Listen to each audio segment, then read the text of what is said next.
What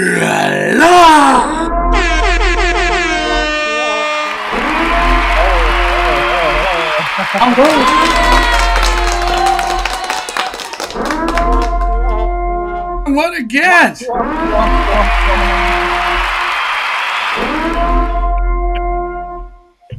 I'm just hitting every wrong button. One more time.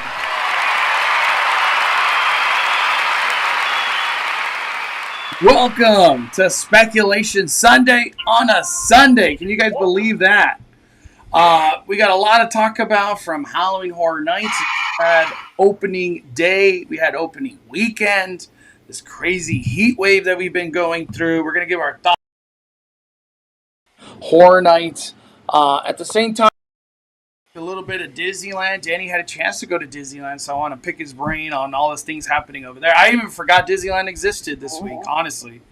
And at the very end, we'll go into some Fright Fest conversation, some Q&A, and just if anybody has questions of their upcoming trip, we would love to help you have a good Halloween Horror Night. So that's where we're at today. We got Just Ask Danny in the house. Danny, how's it going? How are you doing? How are you doing, my friend? Good.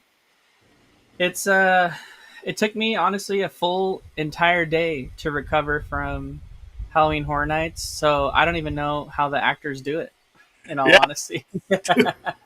Like a little bit ago, I posted this meme.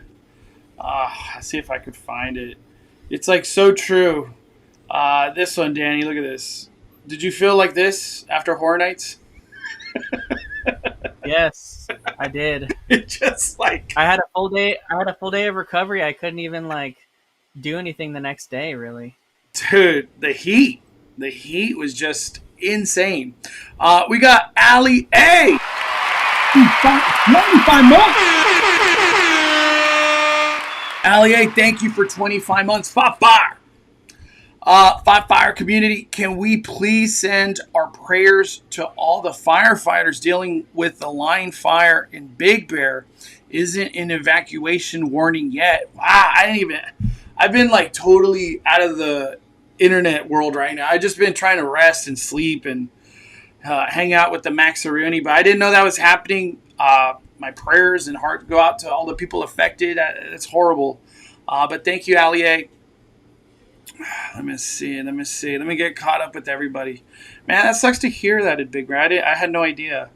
Mom, do we have a question from Chris Hatch? He says, do we know anything about Universal FanFest nights? Dude, we should just start off with that because that came so out of nowhere. It's just a weird thing for me, Danny, because we're talking 2025 promotion going on here. You know what I mean? Like, we're not even into Christmas. And they're like, we're already trying to talk 2025. So Universal dropped this photo today, which is different artwork of this thing called FanFest, spring of 2025. Your Star Trek adventure awaits. Voyage through space on board the USS Enterprise D. An all-new immersive experience only at the all-new Universal FanFest nights. Does it sound like to you, when they say an all-new immersive experience, does this sound like to you that Universal's trying to find a way to have the HHN experience walkthrough like 365 all year round with different like events and stuff? At first, I didn't want to believe that, Danny. I didn't want to believe that, but I'm really starting to believe it now, dude. I really am. Are they trying to keep the walls up after Horror Night ends? That's what it sounds like, right? Do you feel that way? Well, I feel like they would just use one of the soundstage like where the weekend's at. I feel like they would just use that. Just keep the props or the walls up, and then just theme it a Star Trek. Yeah, make it some sort of like interactive experience. I mean, there's a lot of room inside there. They can do a bunch of different things. It can almost be like a little bit of a little mini convention inside there. Different things you could do. That's what I wanted to ask, Danny. Does a HHN style walkthrough of Star Trek, does that work? Does that sound something that excites you? It's gonna be I don't know, a fan favorite since it's FanFest. Like, what do you think? Because this is like uncharted territory right here.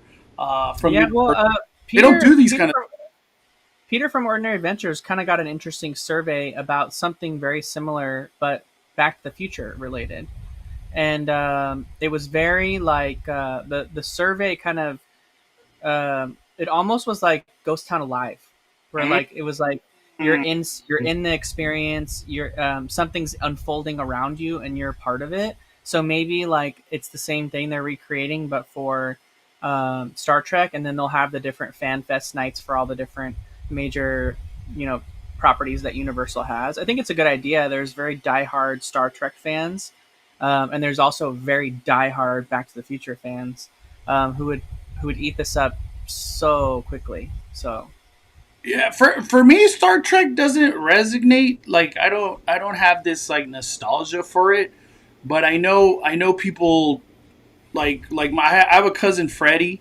He would go nuts over this event, dude. Like he I guarantee he would do it.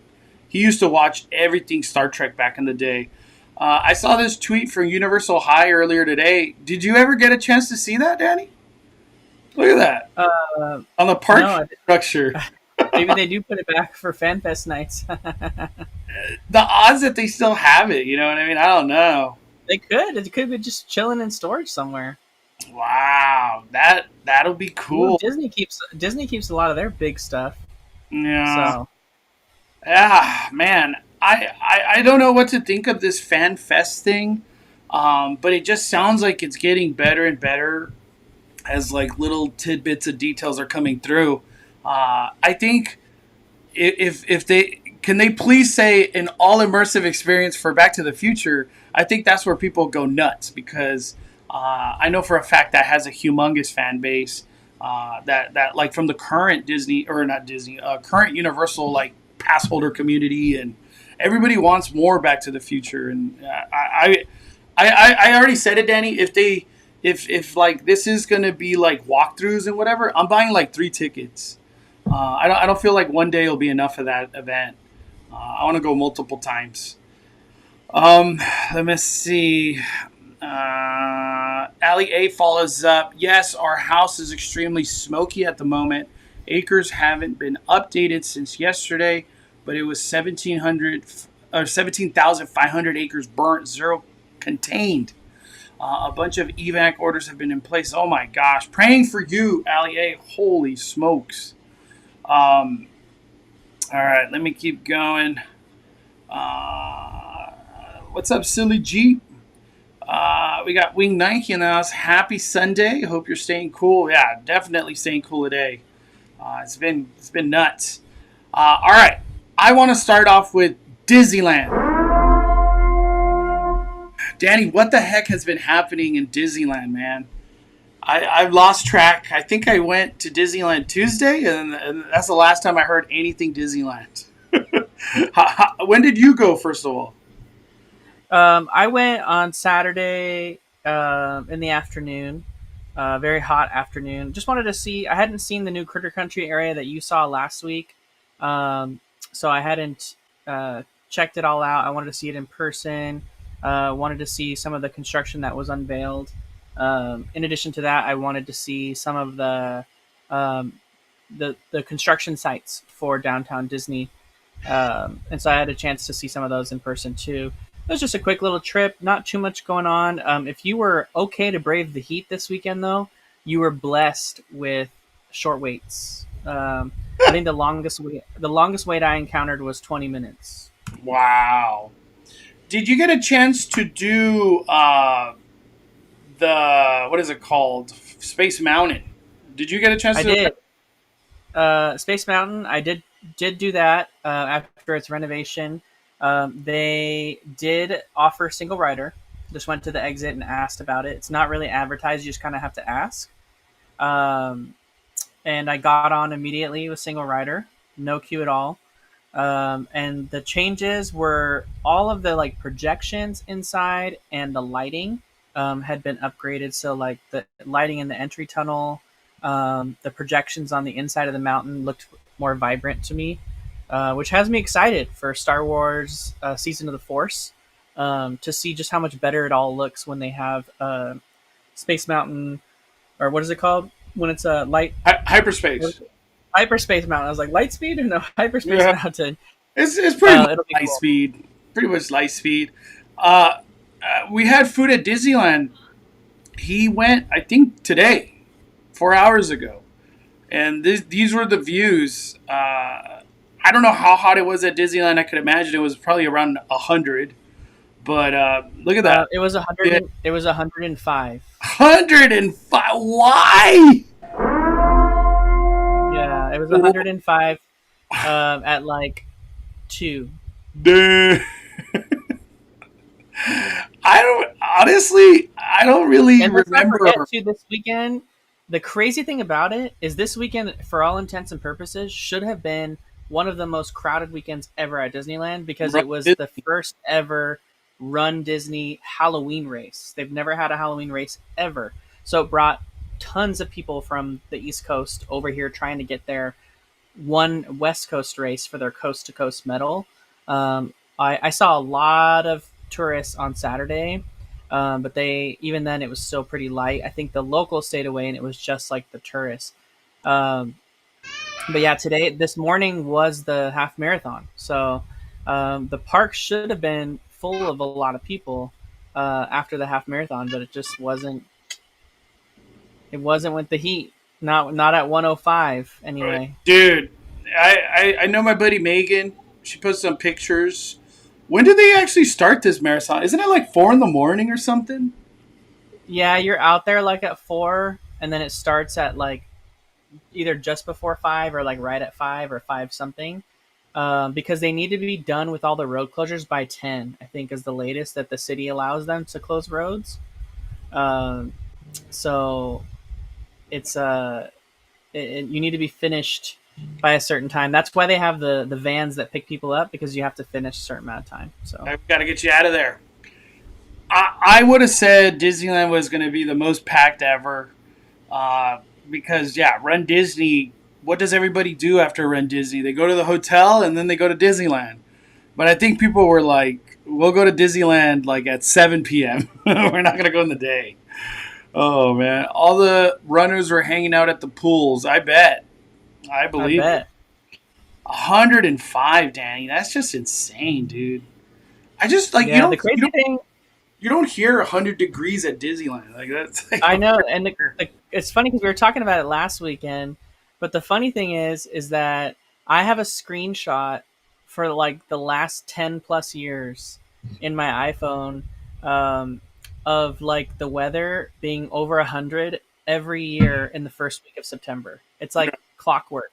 And if you guys remember, this time last year, or this time in 2022, was actually when we were at D23, and it was this exact weather, oh, but it was, I don't know if you remember, it was humid and actually started raining one day in the 90s. I don't know if you remember that, but 2022 was just as bad, but this week was D23 week. I remember that because I saw that on my. I remember waiting in that huge crowd outside to get into D23, and you were just jam packed like cattle. But it was as hot as it was like this week. oh. So it was so bad. People were like passing out. I remember that. It's so crazy. We got to take this conversation to Florida, Danny. So we got a Villains Land coming to Magic Kingdom, but Walt Disney World's like, hey, we need a villain show at Disney Hollywood Studios. What? What in the Baba Freak? What are your thoughts on this one, Danny? Because this came out of nowhere, dude. There's no stage that looks like that at Disney Hollywood Studio. This is a interesting move. I mean, I think Lightning McQueen really drew in the crowds either way at that, because it was like the kids love cars and it was a full interactive Cars experience. But I think the whole villain concept will bring in a lot more people, all year round, than maybe the Lightning McQueen one did. And it's a perfect space for that. They've got air conditioning, great way to escape. It's all indoors. It's not like the outdoor theater where they do the Belle Beauty and the Beast show.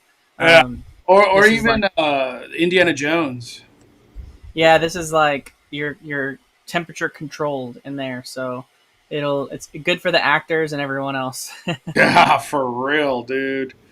How do you feel though about villains coming here? Why? What? To me, it's so odd, Danny. Like have a villain I think presence in I Hollywood think it was studio? more I think it was more odd to have the Lightning McQueen thing there than anything. I mean, it fits more to have this in the Hollywood area. It looks more like a Broadway kind of situation Yeah, than the Lightning McQueen thing was kind of just like stuck in there next to like behind um, Rock and Roller Coaster. yeah. I remember the day we found out Lightning McQueen was in that back corner in the Disney Hollywood studio. I was like, what the hell? It's so random. It's So so random. random. Um, I like that they're, I guess, in a sense, expanding villains. You know, the branding of villains into other parks. Do you think they villains Epcot? Can Epcot be villains? I know it sounds crazy, but anything is possible at Walt Disney World. Or Hollywood Studio and Magic Kingdom. That's kind of the footprint of villains. Who knows what they're gonna do with Communicore or anything like that? So I wouldn't rule out anything. That's for sure. Because they kind of have those big sound stages where they put those food things in Epcot.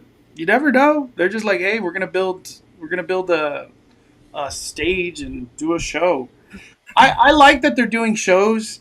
Um, This is almost giving me like Lorcana vibes right? with like the magic mirror and everything. It's very like Yeah, Lorcana coded. yeah. You know what I think? They're doing a lot of shows now with the Disney Cruise Lines because Disney Cruise Line can't run without shows. So maybe they're just kind of like getting inspiration from Disney Cruise Line. That's like where my mind went is like maybe they're getting a lot of Disney Cruise Line cast members and they're just kind of trickling into other departments and they're like, let's let's do a villain show. We know how to do shows. We're part of Disney Cruise Line. Another thing that arrived out of nowhere, I had no idea was coming. Stitch. Stitch being the face of Halloween these days. How do you feel about the Stitch popcorn bucket? Did you have a chance to see it? Is it sold out? How much is it? I don't even know how much it is. I don't know how much it is either. I don't know if it's available yet, but I didn't see it uh, because I don't know if it's out just yet or not. But I think it's a good popcorn bucket. It's definitely going to be popular. I think all the popcorn buckets they had this year for Halloween have been winners. I We've had some pretty dumb ones in the years past, but like the Zero and is good, and then the Mickey Trick or Treat one's good, and then now this one, they're all like pretty popular, I would say. and the one too that arrived in Florida.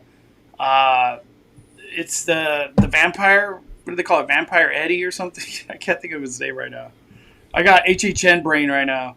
Uh, I know I could find it if I really look, but it's probably so. I've done so many tweets, too much tweets. I gotta go so far back. Let me see.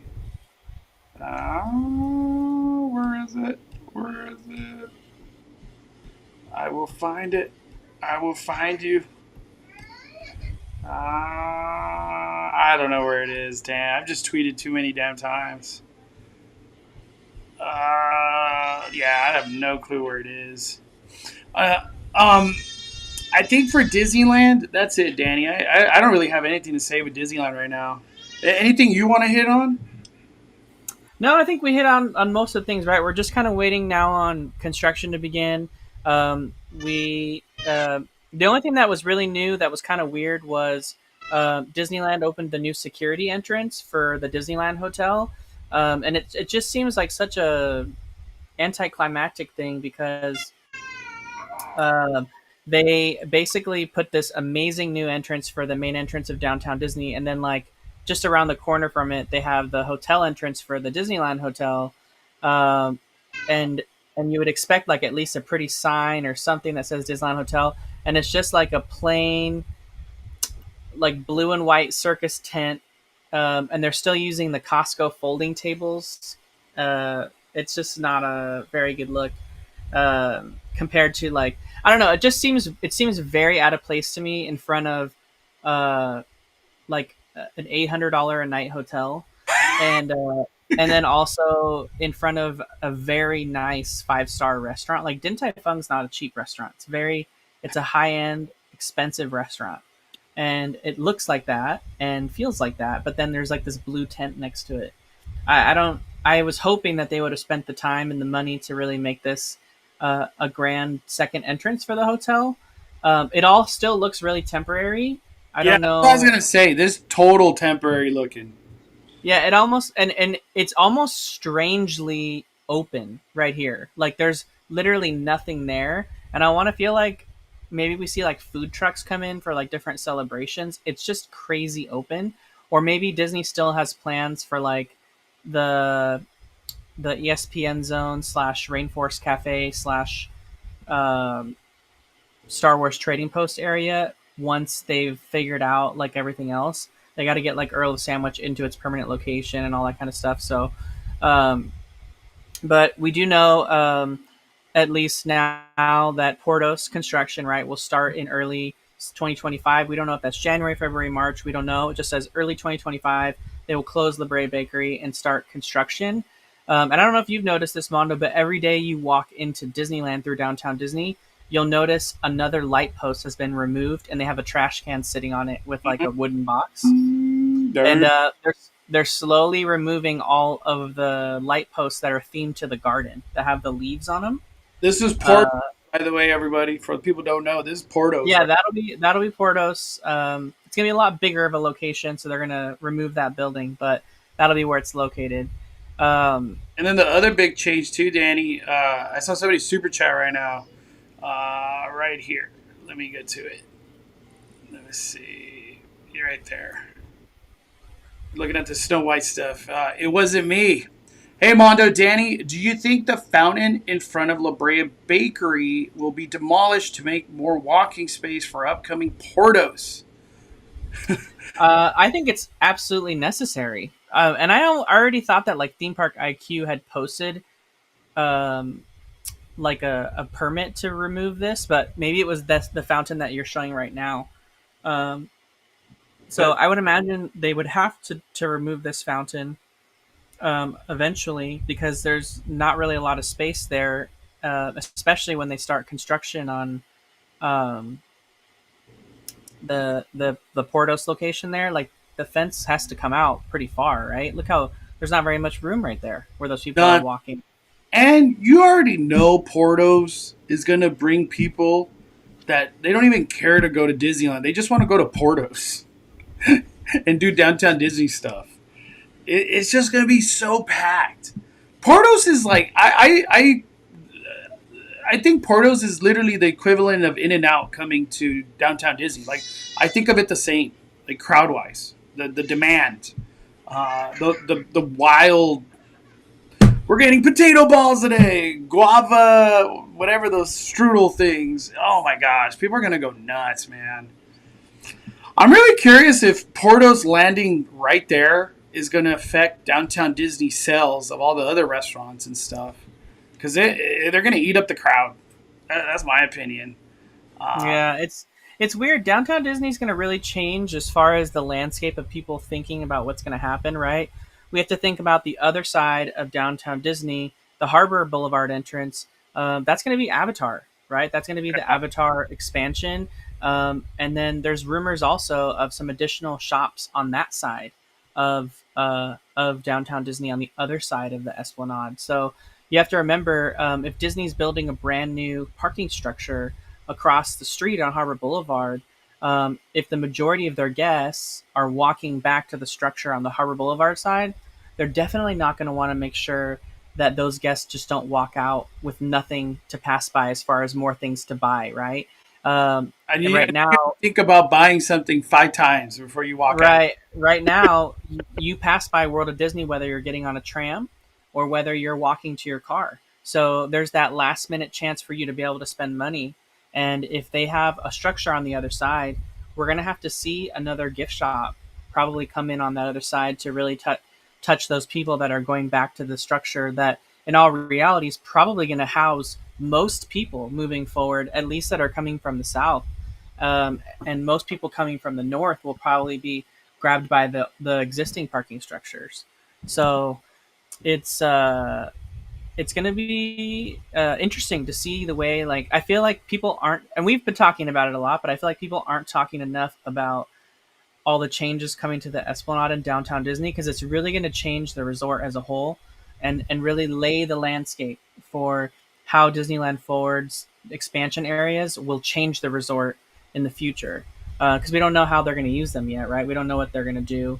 So Let me all ask we you a know is question, Danny. all we know is Avatar. That's it. Whenever this structure gets built on the other side of Harbor, does it change the landscape of the pass holder, the local? Why am I parking at Mickey and Friends? I want to park right here. This is closer. I'm assuming you don't have to do a tram. You walk over a bridge over Harbor, right into the Esplanade. Why would I park at Mickey and Friends, right? Yeah, I mean, it makes sense to park in Mickey and Friends if you're coming from like LA, right, or up north, because Disneyland Drive has its own dedicated entrance a lot of times directly into the structure in the morning, right? They use the flyover in the morning. But for someone who like me lives in South Orange County, if I'm going to Disneyland, I'm going up north, and so you're taking 5 North, and those customers can exit Catella, which is the first thing they encounter. They can exit Harbor, and most of those people all exit Harbor, and they all cram into the left-hand turn lane to turn left onto Ball, and then Ball Road backs up sometimes all the way to Harbor, and it can be a real big mess for the locals that are nearby there and everything. So it'd be much nicer if Disney on Harbor Boulevard had its own sort of like flyover entrance into the structure, which is probably what they're going to be building. Yeah. And so guests that are exiting Harbor Boulevard that are choosing to go to Disney can use that flyover into the new structure. And I think most of them would prefer that, right? Because right now, the security checkpoints for Harbor Boulevard kind of aren't that good. But when you have a big security checkpoint that's built into the structure, just like Mickey and Friends has right now, super streamlined right here. Yeah, that'll be streamlined, right? The only thing you have to keep in mind is this will also be servicing all the hotels on Harbor Boulevard as well as the buses, because the new bus transportation center that's going away to make room for Avatar is going to be in this structure. Dang. So crazy. It wasn't me. Thank you for dropping that $5 super chat. I think he sent another one. What? Oh my Lanta, it wasn't me. Thank you. Also, do you think when they will take out the garden area along the walkway on the other side of Disney Store to make more walking space? He's talking about the space in between the tram and World of Disney. So you got like all those pretty fountains and like planters and stuff that separate the tram waiting area in World of Disney. There's this area right here. Yeah, there's like a lot of garden space there. I don't think so necessarily. I think that space, people don't realize a lot of times planters like these are put into place to block noise, right? And with these big trees. And I think those spaces were strategically added to block noise for the hotel rooms, right? And it gives them a better view, right? You don't want to be looking directly into a tram loading spot from your hotel room. Like, it's nice to be able to see the fireworks from those hotel rooms right there, but have a nice tree in front of you as well. That's kind of like blocking out all the people that could be like staring up into your hotel room from below. So I think there's I'm sure there's like logistics or planning that people know. Like, I haven't heard anything, but we follow a lot of people that check permits every day. There'll probably be permits, and we'll talk about it. I promise you. Like, we won't miss out on that because the fountains, people saw those permits like a month before, like literally. But it wasn't me. Thank you. I didn't even realize 20th super chat. Wow. Actually, the last one was his 21st. Oh my Lanta. We got. We also got a super chat that you missed from Lugzo. I got it. I got it. Loves XO. Danny Mondo. A bit off topic, but I'm going to Disney World last minute for the first time. 2 days in October. Which parks should I do? And thank you. That's a loaded question. That's easy for me. I'm gonna just say, like, if you truly like asked me, I would go to Epcot and Animal Kingdom. Like, I don't even know. Magic Kingdom and Hollywood Studios not even in consideration, but I would park hop to those things without a doubt. I would park hop to that. But if I had to start, I would do Epcot, park hop to like Magic Kingdom, do some stuff, and then finish off at Epcot or even stay at Magic Kingdom for the nighttime fireworks. Yeah. Animal Kingdom, I would like do everything I can and then maybe close it out at Hollywood Studios, but I don't know. Yeah. What about you, Danny? LuzXO, it's their first time at Disney World. I wouldn't try to park hop. It's way too confusing. It is not easy. If you've never been there before, it's very intimidating to try to park hop. So I would say go with Mondo's recommendations for Animal Kingdom and for Epcot. I would go on your first day to Epcot and then on your second day to Animal Kingdom, and I would end your night at Disney Springs. Yeah, eat a great dinner. Oh my God! Just people watch, window watch, and it's just fun. Disney Springs is amazing. LuzXO dropped another super chat. Is it another? What? Any tips for visiting Disneyland this week? I usually plan ahead, but nothing reserved and haven't been caught up with the parks lately. It's 7 of us. No. Wow, Danny, you got a group of 7. Where are you dining? That's a tough one. I wouldn't try to dine anywhere. I got one great recommendation, but I wouldn't try to go anywhere for dinner unless you're trying to go to Din Tai Fung. I would definitely. Great decision. 7 people, Din Tai Fung. Yeah, well, 7 people at Din Tai Fung is so great because the restaurant is all about sharing. Yeah, that's what I was gonna say, dude. All the sharing. Just order for the table and everyone's sharing and eating everything. It's great. I don't think I could beat that recommendation. Don't forget, Luz. You got to do. You have to do your boarding group for Haunted Mansion. So make sure all 7 of the people are scanned into one person's app, and you're doing the boarding group at 7 a.m. for the Haunted Mansion, and then get that number locked in and ready to go. There is no standby for Haunted Mansion, so you got to do it. And then in addition to that, I don't really feel like you need to do Lightning Lane. Yeah, I wouldn't do it. That's a lot of people to spend that money on. So I don't necessarily think that you need to do it. You can still get on a lot. Din Tai Fung money right there. Yeah, exactly. You can still get on a lot, and especially if you guys are doing the early entry or the like first rope drop kind of situation, as well as doing your boarding group for Haunted Mansion, you should be able to get on a lot in the mornings and then be able to take a break and go do something else. But yeah, do Din Tai Fung for sure at downtown Disney, and then maybe plan a breakfast at one of the hotels if you're trying to do table service each day. But I wouldn't try any of the Disney restaurants. It's like impossible for a party of 7. Like literally impossible. Don't. What my recommendation, Danny, was gonna be to try to eat at Lamplight Lounge in the evening in a World of Color. That would be awesome in a group of 7. Yeah, maybe a walk up. Yeah, that's my only recommendation. Because group of 7, where are you going to eat? I don't even think Carthay would accommodate that. Blue Bayou, maybe, but you're just dropping so much money for no reason. Din Tai Fung or Lamplight Lounge, that's like your go-to. If I was also a group of 7, I would rope drop if you could. I don't know if you could coordinate 7 people like that, but rope dropping goes a long way because you can knock out like Rise, Space Mountain. You'll probably get on Haunted really early. You could knock out a lot of stuff right away. So like your rest of your days chill and just go with the flow. But be prepared because next week or in October it might be cold by then. So Just because it's 100 degrees every damn day right now doesn't mean it might not be cold soon. What's up, Big Black Eye Channel? Mondo, Danny, yesterday's heat at Disneyland was rough. We tapped out 3 o'clock. Dang. Dude, that's like the heart of the beast, 3 o'clock. Yeah, yeah. And Theme Park IQ brings up a good point. We were a party of 7 when we went, and they are correct. You do need to split up your party. They don't have a table for a party of 7, but they can put your tables next to each other. So it's pretty. You can all be one bill, like etc. If you need to be. Savannah says they did a party of 9 at Carthay. Wow, I'm shocked.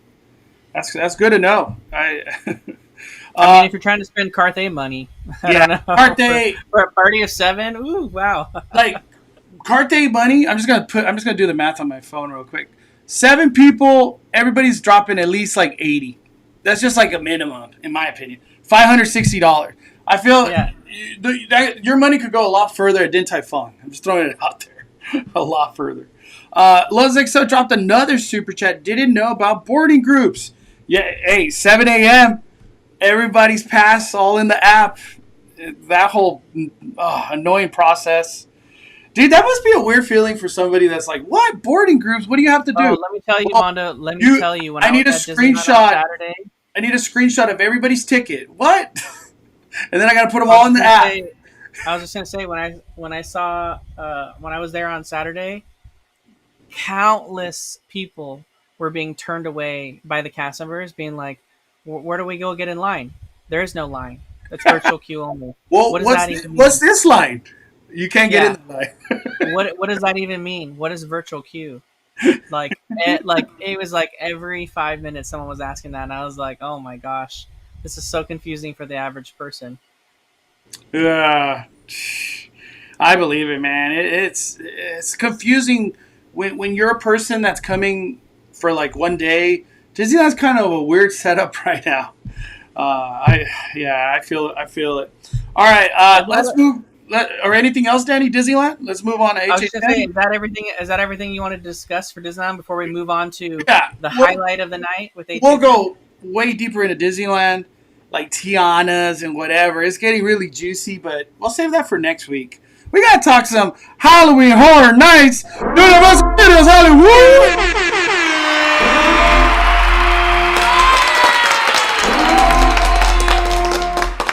We got Jamie Lynn. I got the shirt. My Ghostbuster shirt. That monster's cool in the maze, by the way. He only comes out once, but it's cool. It's very cool. Jamie Lynn, 20 months. Fires to an amazing content to HHN. That Chucky show was terrible. Should have been FNAF. Also, what were your top mazes? And Fright Fest was a failure. I don't think Fright Fest was a failure. I'll get to that later. But I was the only person that said anything positive about Fright Fest.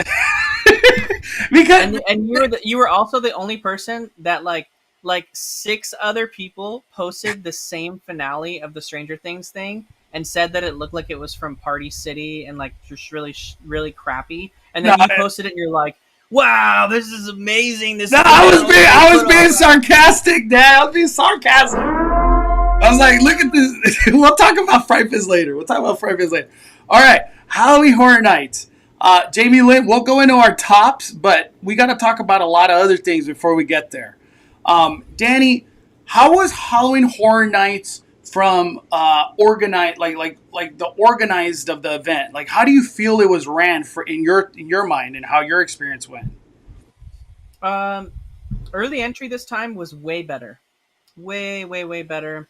They knew what they were doing. It was very clear where you were supposed to go for early entry outside the gates. This was my first year not having admission to the park before early entry started. Last year, I had my annual pass, and so I started inside the park, checked in inside the park for early entry, and then went back down to the lower lot where early entry was. This time around, they had early entry set up in both the upper and lower lot to sort of split the crowds. and it was very clear outside the park where you were supposed to go if you were early entry. And there was already a lot of people waiting outside the gates for just general admission later that night, that were there right at the front of the gate. And so it was pretty clear where you were supposed to go if you were at early entry. The only thing I would say that I felt like just wasn't organized enough was still the Terror Tram. It just continues to be a I mean, it was so much fun, and we all know, everyone knows I'm a Terror Tram hater. But the Terror Tram was a lot of fun. They did a really great job with the Blumhouse like combination this year, and they made it really interesting to walk through. But just the logistics of like getting people back on the tram and then the trams waiting to disembark, it's not a good experience. It's like a waste of a lot of time. And so like in a night where you don't have maybe a lot of time, and you don't have things like Express to help you get through, I don't necessarily know that I would recommend doing the chair tram, even though it's a lot of fun, unless someone's like, I have to see Megan, or I just want to walk through all that other stuff. Like, I'd rather recommend they spend their time waiting for another maze. But overall, I felt that organization um, was really great, and it was very clear like where you were going. And I definitely liked the change up this year, Mondo, for the maze that's in between the mummy. I did not like last year how they did the maze kind of like going up to the toxic tunnel and like going that Yeah. back route. I did not like that. Hey, And they this year, flip flopped it. It's on the yeah, this year hillside now. it's really nice that like all the mazes are like right there. So like you got Dead Exposure here, then right across the way you have Universal Monsters, then right over here you have The Weekend, then right over here you have Texas Chainsaw, Right and it's next to like, each other, left, right.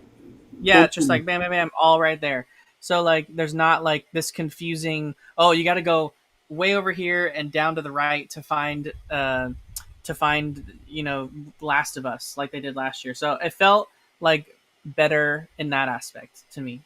Yeah, for me, uh, Halloween Horror Nights from like the event being organized, A plus. I have nothing to complain about. Everything made sense in regards to like directing crowds. You're trying to do this. You're gonna wait here. You know what I mean, for early entry or whatever. And at the same time, I feel like crowd control this weekend was good. I don't know if heat had something to play with that, but times have been a lot lower than anybody was expecting for this weekend. But for me, I had a blast. I have nothing to complain about when it comes down to the event being organized. I literally don't. I have nothing. All expresses, they all went fast as heck too. I didn't have like an express where it was like 45 minutes, and it didn't feel like express. Did you had express, right, Danny? I did, yeah. Yeah, were they all fast for you too? They were all fast, but I think the hack that we had was it was 106 degrees when we went to Universal I know. Halloween Horror Nights. So it was legitimately well over 100 most of the night, and I feel like that there was probably, it was a sold out night. I think, especially for Express, it was. And so I've been to many, many, many, many, many, many opening nights for Halloween Horror Nights. So is Mondo, and they're usually like we see 2-3 hour waits for mazes. We didn't see that on any single maze. In fact, the longest wait I ever saw was 35 minutes. So it almost kind of felt like uh, there was your money was wasted a little bit on the Express. But in all But you reality, it never was great. know. You never know though. Like And if the yeah, crowd in will be all crazy or reality, it was not. great to not wait like any sort of time where you weren't walking, and that's Yeah. like because of the heat, and that's what Express had helped. But yeah, we it was a very rare opening night where we saw 35-minute waits, pretty much, and that's just not something that you're going to see the rest of the event. It's going to get worse and worse because I have a feeling, Mondo, it was probably a sold out event, but they probably had a lot of people complain to guest services to get their tickets moved to a different day, Yup. and they and normally your tickets are sales or final, but I'm sure Universal flexed with them a little bit because of the weather. That's a lot of for a lot of people it's unsafe weather they don't even want to try to go into, Dude, and people people legitimately needed paramedics to treat them, heat exposure or people passing out. Like a lot of stuff like that was happening. Just Yeah, so I feel like it was not degree, sold out and because of then that. you're standing in queues that are literally outside, no shade. It gets kind of crazy. Jen, did you get to see the Wolfman at Terror Tram? Danny, did you see him? No, no, I did not. I did not have RIP, so I didn't get to see that. And No, Mondo got to do the Nope walkthrough with the RIP too. the Wolfman is supposed to be a general admission thing. Uh, this is what he looks like. I got to see him because he was in team member preview on Tuesday. Shout out to Dan. Uh, that was the only time they even opened up that Wolfman walkthrough. Um, I think there's a lot of things that happened. This guy went viral for people hating on him. Mainly, not my photos, but the ones from Florida, because he debuted over there, and Honestly, the one in Florida didn't look very good, but yours looks really good. no, this looks good. That's what people were saying too. Is that the Hollywood version? It is better, but I don't know. The Florida one looked like a spirit Halloween mask just put on someone Let me see. I think with it was like no effort. speculation. Matt is where is he? I remember he posted it. That was one of the ones, or the one that went viral. Where is it? Let me see. We gotta show Florida. We're talking about the Wolfman. We gotta show Florida. Damn, this might take me a minute. There it is. I just. I don't mean to laugh, but I can't help it, dude. It's not the scare actor or anything. It's just like I don't know what I'm looking at here. You know what I mean? Because like some people were saying, like, is this mid transformation Wolfman or is that full transformation? I don't know. HHN speculation, Matt. I actually had a chance to meet him at Fright Fest. Really awesome dude. Hope I think he's at Horror Nights today, so I hope he has a good day out there, man. Shout out to him. This is from his Twitter. Let me see. All right, let's get to the houses, Danny. You went on opening day. How do you feel? Like, where did you start? What was your game plan? Like, how did you attack your HHN?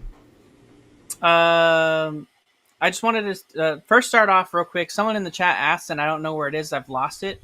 It was Anthony Carrillo that asks, if you have an annual pass, do you still need early entry for HHN? Yes. Yep. HHN's early entry is a separate event. Sure, you can stick around and try to, loiter for as long as possible with an annual pass into the event starting. And you can do that. You can sit inside the park and just wait. If you have admission for Halloween Horror Nights, you can go back to the front of the entrance to the park and check in with the cast member or the team members that are there, and get your like event credential for the day. But you won't be able to get into the mazes unless you have the colored wristband for the day that's for that early entry that day. And they're pretty strict on it. At the very end of early entry, Mondo, they had already, because early entry started at 5:30 and it ended at 7 when the event begins. Well, the first ceremony is at like 6:45, and the people who decide to skip the ceremony and just run past, they were already coming down. You know, when you see that big giant crowd just descending the escalators, that was already happening. And by the time that was happening, they were starting to get out. And so we went to the bathroom real quick, and then we went back to the weekend to do the weekend for a second time during the early entry. And there was still 10 minutes left in between when the event actually started. And all of a sudden, these people started like gathering in front of the weekend maze, but they weren't letting them in because it wasn't officially 7 yet. But they were still letting the people in that had the early entry wristband. So we had to just like push our way through the crowd to get to the front, and then they let us go through. So It Yeah. was they're very strict on that. So you can loiter with your annual pass on the inside, but they're not going to let you do mazes unless you have a wristband. So Yeah. Um, do you do you think your early entry is the way to go? Because I did early entry 2 days ago, Danny, and I started off with Insidious and Ghostbusters, and then made my way to the lower lot with Texas Weekend. It was very successful because I don't know for your day like how it went out, but Insidious is to me like it's the number one maze from a wait time perspective. It's like 70 minutes, and right now 70 minutes is a lot because everything else is like 20 minutes. Um, do you feel like going to Insidious is a good move for people doing early entry? um, I think so. I think Because it's a let good. me say this: Insidious and The Weekend, these are like very different tones going on here. You know what I mean? Yeah, Like, how do you want to start your day? Scary as shit, or like kind of a vibe and fun with The Weekend? You know what I mean? my Like, how do thought you feel? was my thought was Texas Chainsaw and uh, and the weekend and the other lower lot mazes. They're like sort of more dark, like more contained light because of like they're either in a building or they're in the shadow of the other stages around it, right? So there's like more control. Hmm. And the upper lot ones are at the Curious George parking lot. They require a lot of walking to get to them, Dude, and they're outside in tents, right? And so for me, Mondos recommended that I started here, and so that's probably a really good recommendation. But on the day that I went, it was 106, so it really wasn't a good place to start. So I actually yeah, did go Weekend. there. I did go there. I started with Ghostbusters, and it was so hot in the Ghostbusters tent. It was almost like panic inducing for me on how hot it was, like to the point where I was like, I need to ditch this maze through one of the exits. Dude, And I was like, I can't even believe the actors in here doing this. And so after I got out of Ghostbusters in early entry and how hot it was, um, I was like, there's no way I'm going to even touch Insidious right next to me.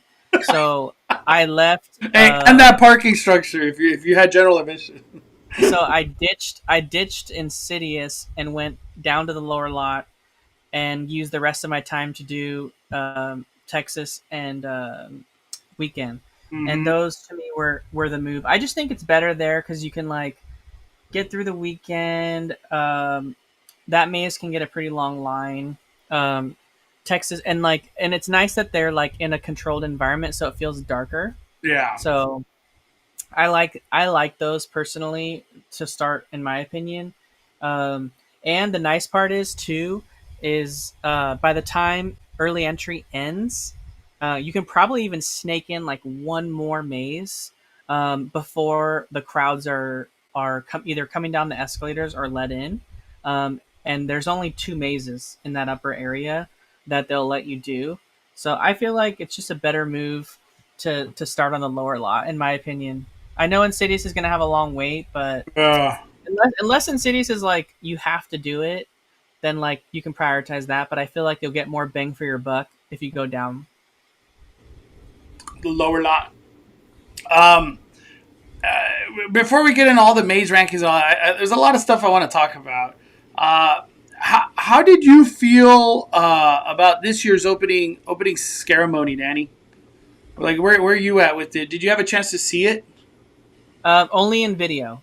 Only Only in in video. video. Okay. I thought it was pretty cool. I like the. It almost gave me like 2019 vibes, like your infamous like ceremony that you did, Yeah. but with like a little bit more choreography Mm-hmm. rather than chaos. So I liked it though. I thought it was.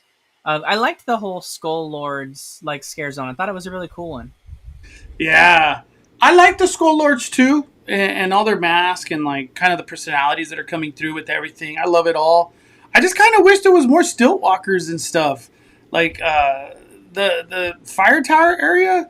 I don't know. I always think of stilt walkers The chainsaw punks, like they're making their way out to the fire towers regularly. Like there's chainsaws all the time this year so far at the fire tower.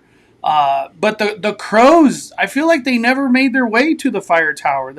And last year they were always at the fire tower. So I don't know. Maybe it's a heat thing, and they just don't want them near the fire right now. It's too hot.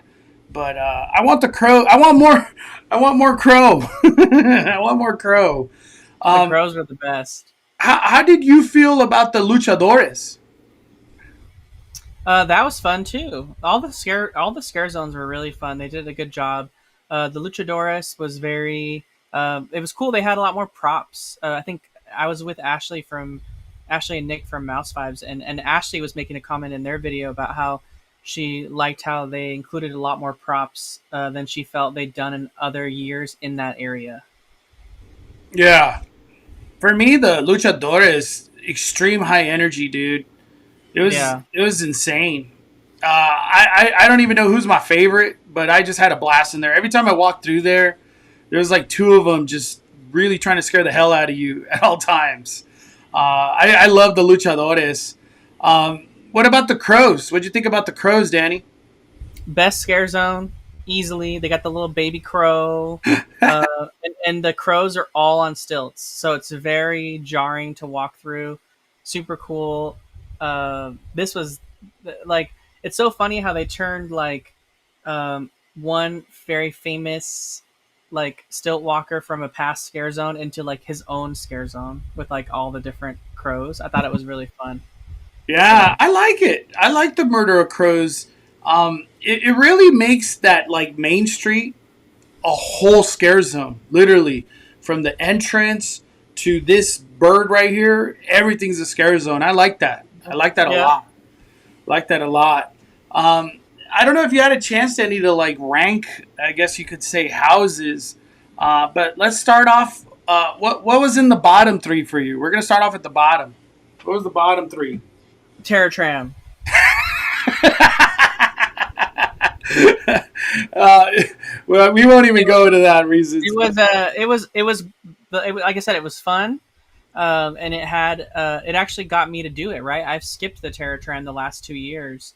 Or actually, I did the Purge Tram because I love Purge, and the only thing that got me this time was that there was a section of it that was Purge. So I was like, okay, cool. I want to Yeah, walk through the Purge section again. Um, so that was fun. That was in there. But yeah, I like we literally wasted like legitimately 20 minutes sitting on the tram after we loaded back onto it to go back, just parked, sitting, not doing anything, waiting for the two trams that were in front of us to unload and then move away so that we could go. And it's just like you're just sitting there, like watching everyone at the Curious George lot just enter maze after maze after maze, and you're just sitting in the tram, like wasting time. And I don't like, I just don't like that feeling of like you can't control like being able to get it on and off, and you're just stuck there sitting there. yeah. But some for me, like For me, it the went fast. Like I've done it like well, three you were in times. RIP. No. But like general admission, just it went fast for me. Then again, I've done the Terror Tram more later in the night. Like I'm talking like 10:30 to 11. So like kind of towards the end. I don't know how it feels in the beginning. I could imagine it's probably worse.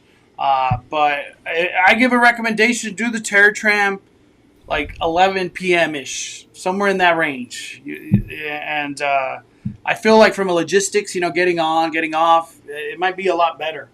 Might be a lot better. Um, we have nine things to rank. You're gonna put the Terror Tram at last. What comes at eight? What's number eight for you, Danny? Um, Honestly, probably Texas Chainsaw Massacre. Damn, Texas at eight.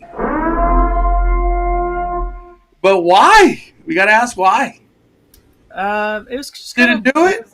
It's so funny to me that John Murdy put out this like disclaimer that it was going to be the scariest maze, and like it wasn't even really all that scary. In all honesty, it just smelled really bad. It was it just seemed like more like it was like what we talked about last week when we were talking about like what our predictions were. It was just like chainsaws in the maze, like the chainsaw like people that just come at you, but like in a maze, and it just seemed like pretty predictable and per usual for that. Like it didn't Mhm. like I wasn't really surprised by anything I saw in there. I did get I got some scares, so it wasn't like the most horrendous thing ever, but all the other ones were so much better in my opinion. I have to rank it in that area. Dude, I'm loving Daddy's rankings. They're so different from mine. Number 7. So you got Enter the Blumhouse Terror Tram. Number 8 is Texas. What's number 7? What falls at 7? The bottom 3. What's the bottom? Round out the bottom 3. Um, Honestly, I'm gonna say We got I'm Eternal, Quiet Place, Dead Exposure, Monstrose, Insidious, Ghostbuster, The Weekend. I'm gonna say probably like I want to say it's like pretty close, but I want to say Eternal Bloodlines. Woo! Let's talk about Eternal Bloodline. Eternal Bloodline. This is what I heard. This is what I heard. I don't know if it's right. This is just what I heard. Um, Obviously, everybody's dealing with heat, and a lot of the full outfits that these people were wearing in Eternal Bloodline were like you got a lot of layers on you, and layers in 100 and plus degree weather. It's terrible. But I heard a lot of people. There was no scares. There was no like the scenes being played out. It just wasn't happening. And then the common thing that I kept hearing, Danny, was black walls. And the couple times that I did Eternal Bloodline, I really didn't focus on the black walls because I was just kind of like in YouTube mode where I'm trying to like capture everything as best as I Mm-hmm. can. And then I did Eternal Bloodline yesterday. Even though it was a great walkthrough, I noticed so much black walls and just Yeah, a whole lot of nothing. I will say though, if we're going based on set design, Dead Exposure and Bloodlines win by like a landslide. Some of the rooms that you walked into in Bloodlines were just incredible, Yeah, especially that one room with like the altar or whatever with the yeah, guy that has like no head. Um, that was an insane. But basically, the way and Nick explained it to me as well too. Very similarly to what you said, Mondo. The idea or the concept for Bloodline was that they were acting out full scenes of a movie, like of a specific movie in each of the different areas that you walked into.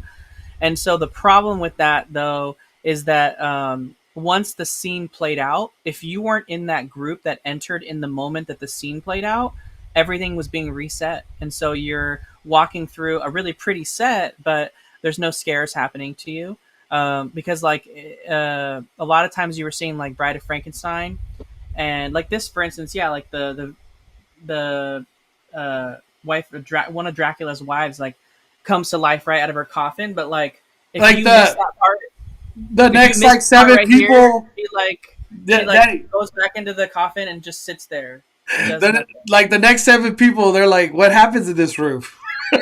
Yeah, you don't even know. So like, it seems like they were trying to do a different concept, but I don't necessarily know that it was beautiful, beautiful maze. The costumes were incredible, like the Bride of Frankenstein costumes, just insane. And the actors were like really going at it in like in this maze, especially with how hot it was.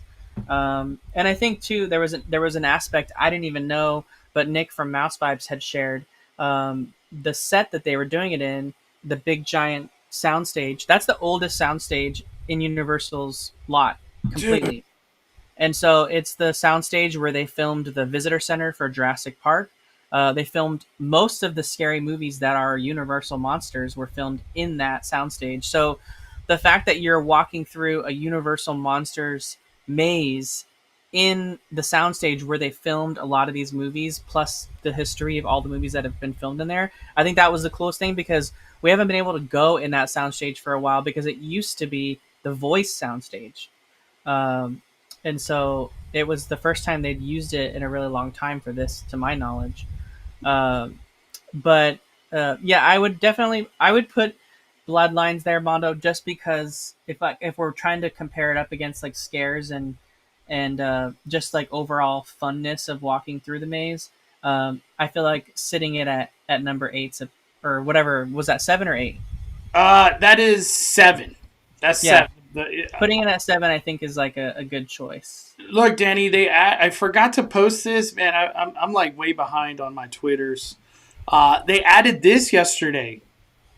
I don't know if that's a poster or lighting. I It have no looks like a idea. projection. Yeah, they added this projection, Stage 12, Birthplace of Universal Monsters. That is freaking cool. That's exactly what you were talking about right now. How it's like the birthplace. Uh, all right, so those are your bottom 3, Danny. Now we're getting into the tops. What comes in at number 6? Misses the top 5. What's number 6 for you? Number 6 is definitely The Quiet Place. Ooh. I love this. I love I this thought maze. Quiet Place would be top 3 for you, Daddy, because I know you love Quiet Place. I know I love Quiet Place, but I have to put it. I have to put it at number 6 because the other mazes just beat it out as far as like the execution. Mm. Quiet Place had great sets. They had an incredible use of animatronics in the maze. But the problem with the animatronics is they they don't always go off, and they take a long time to reset. And so you're a lot of times just walking past a still figure that's not doing anything. Yeah. Um, and But the cool part is each of the scenes was like a scene from the movie, so you were like kind of living it out, just like they do for Stranger Things. So that was the fun part about it all. I freaking loved Quiet Place, man. Yeah, it was great. All I Super kept great. thinking was like, how did they do all this animatronic action, dude? Like a seasonal thing. They did all this animatronics. All right, Danny, the top 5, dude. What's number 5? So you've done Terror Tram, Texas, Quiet Place, and Bloodline. So you have Insidious, Monstrous, Dead Exposure, Ghostbusters, and The Weeknd. Yeah. Ooh, what is the top 5? I'm just curious what Danny's gonna say. Number 5 is Number 5. number 5 is definitely Insidious for me. Oh wow! Out of the top 3. Oh my left. Dude, totally different rankings. I love it. Okay, what happened? Why top 5 or number 5? How did you feel? I felt confused in Insidious. I didn't know what the heck I was walking through. I don't know a lot about the franchise. I know the monsters in that are really scary, Mm-hmm. but it just was confusing to me as someone who like hasn't seen the movies. Like I've been through mazes in the past at Universal where I haven't seen the movie, and it was still I could still pick up what was going on. But with Insidious, I had no idea what was happening. I just saw a bunch of scares happening all around me, but uh, it didn't really seem it didn't really connect with me, and I didn't get a lot of scares on this one. Um, a lot of the scares felt really predictable. They Mm-hmm. were like they were like picture frames that were really like cloth that they would pull over to the side and like scare Yeah. you, like that. It didn't feel as creative in a lot of those ways. Um, it definitely wasn't giving me like the scariest thing I've ever walked through vibes that like people were saying Florida was like. So I I, think maybe that was the longest. I think that was probably the longest line was on the opening nights was because like people in Florida hyped up Insidious so much that like people here thought Insidious was just gonna make them like shit their pants or something. dude, when I did team member preview, I put Insidious last place. I did. But things have changed. Things have changed for me. But that's good to hear, Danny. I always love hearing other opinions on mazes and the walk, how they made them feel. Honestly, I probably would change my stance on this if I had watched the movie, but I didn't. So. Not even. For some reason when I walk into Insidious, when I see those first rooms with like mannequins or something, I'm just like, what's going on here? What are we trying to do here?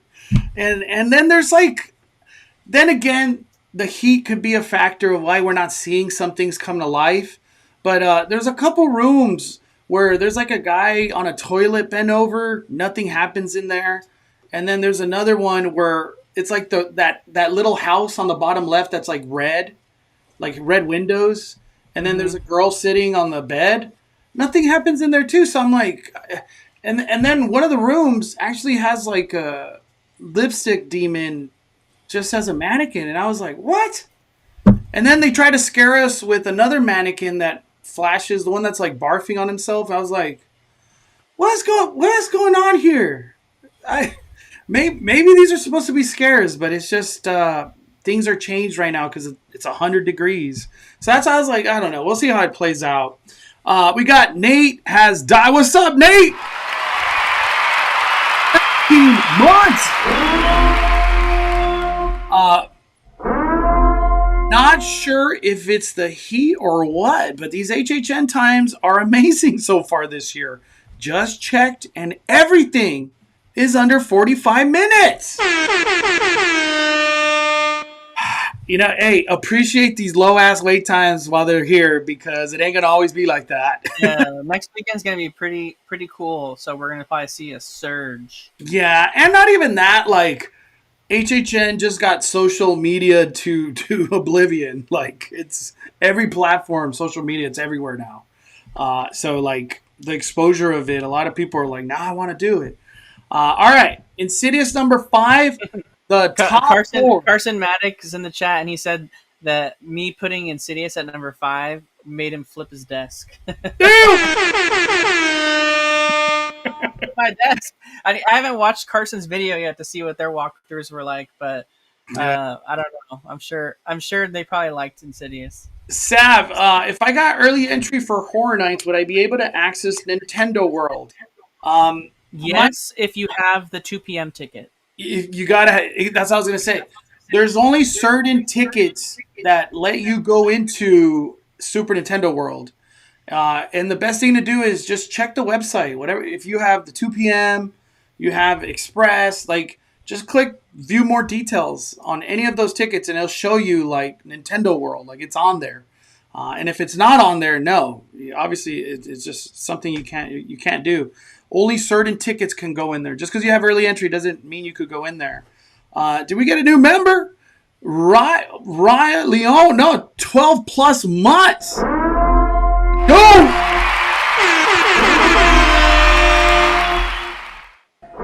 Oh yeah, Raya Leon, thank you so much. Fire.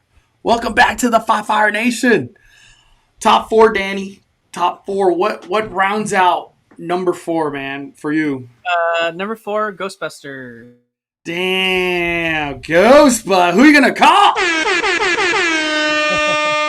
I love Ghostbusters mazes. There's so much detail. There's so much hidden things.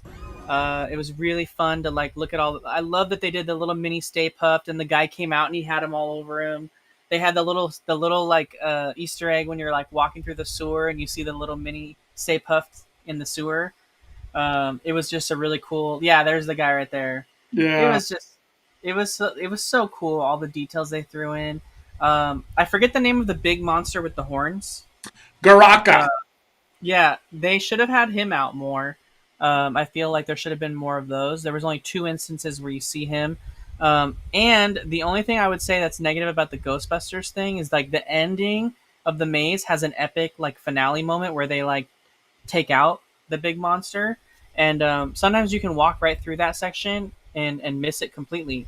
I on the second walkthrough, I actually waited until they like took him down.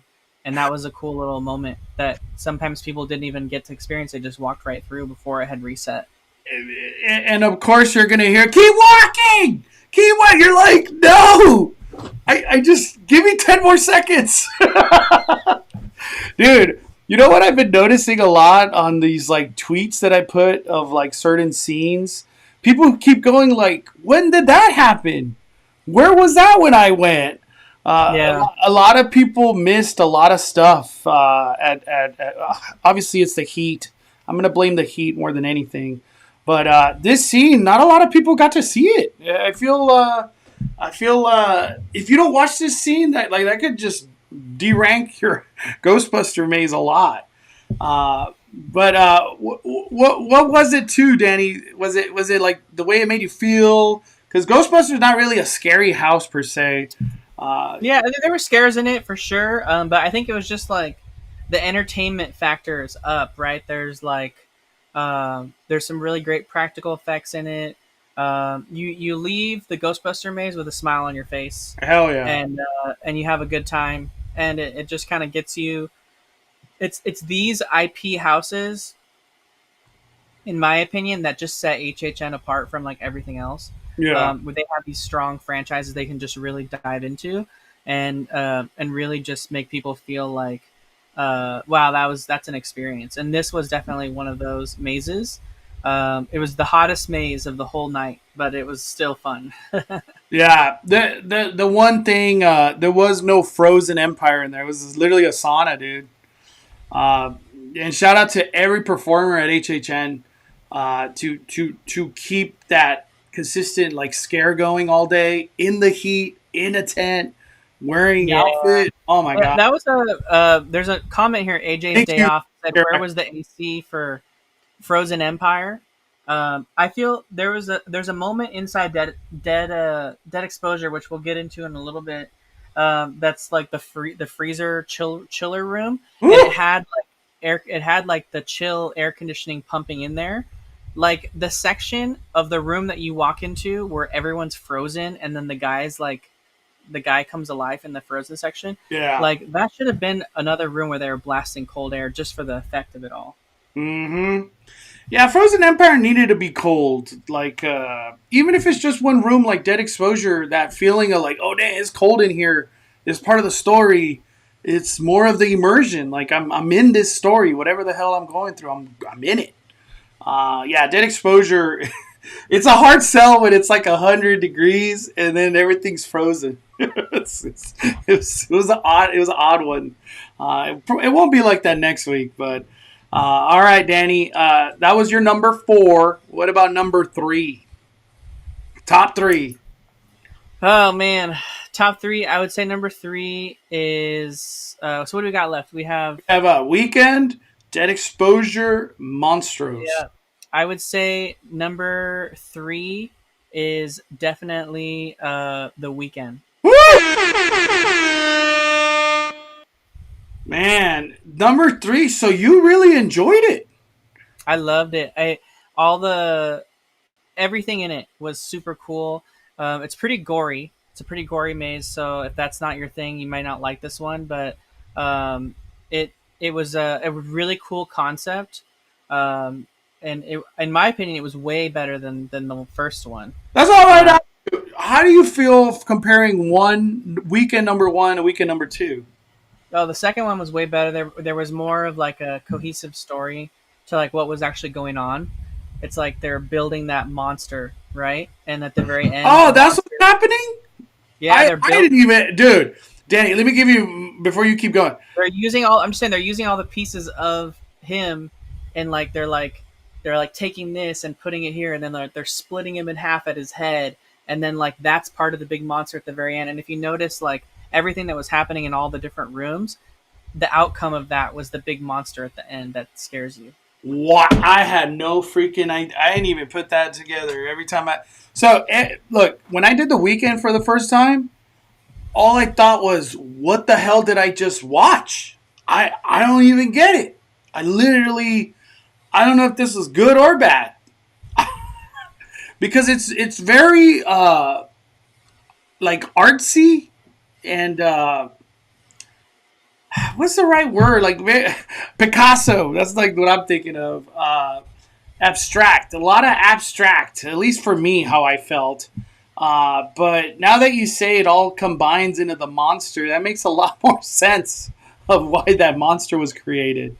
Yeah, Dan, it had a lot of the things I love that they do at Universal for practical effects. They had that moment in the maze where you're walking past a bunch of dummies and you don't know which one's real, which one's a dummy. I love that effect in the mazes. It's always one of the scariest ones, and they had that in this maze, and it was in like a black light room, so it made it even more hard to discern. And then they also had another room where they use the practical effect where water squirts on you, but you're supposed to make it think it feels like blood. Yeah. Uh, that was a really cool thing that they did. Um, and then there was just a lot of like great like moments that you could like look at, and jump scares that were coming out that weren't just um, like a in the black hallway like situation that things normally are. It was like for instance, when you're going through the bathroom, the mirror pulls away, and that old lady thing like jumps out at you and like tries to grab you, and then she closes the mirror really fast, and then a lot of times she was doing like a double scare. So like you'd think it's over, and the person right behind you would like, okay, it's gonna take a little bit to reset, but she would immediately open it again and scare the people right away, and That it worked that really mirror well. that mirror actor was getting everybody, dude. Like Dude, that everybody. mirror thing. Yeah, I saw that a lot. So I think the weekend was great, and I was happy that I did it twice. So I really enjoyed it. I liked the. I mean, it did help that it was also air conditioned. Yeah. But I feel like uh, yeah, that went a long way. The air conditioner. yeah, it was air conditioned. But I think just in general, uh, like entertainment wise, it was like Ghostbusters, where like you walked out and you had a smile. Like it was interesting. So And then the facade, like, geez Louise, dude. Everybody vibing. They play so much different songs. Like, it's not always the same song. I love when facades are fun like this because, like, waiting in line is a big part of horror nights.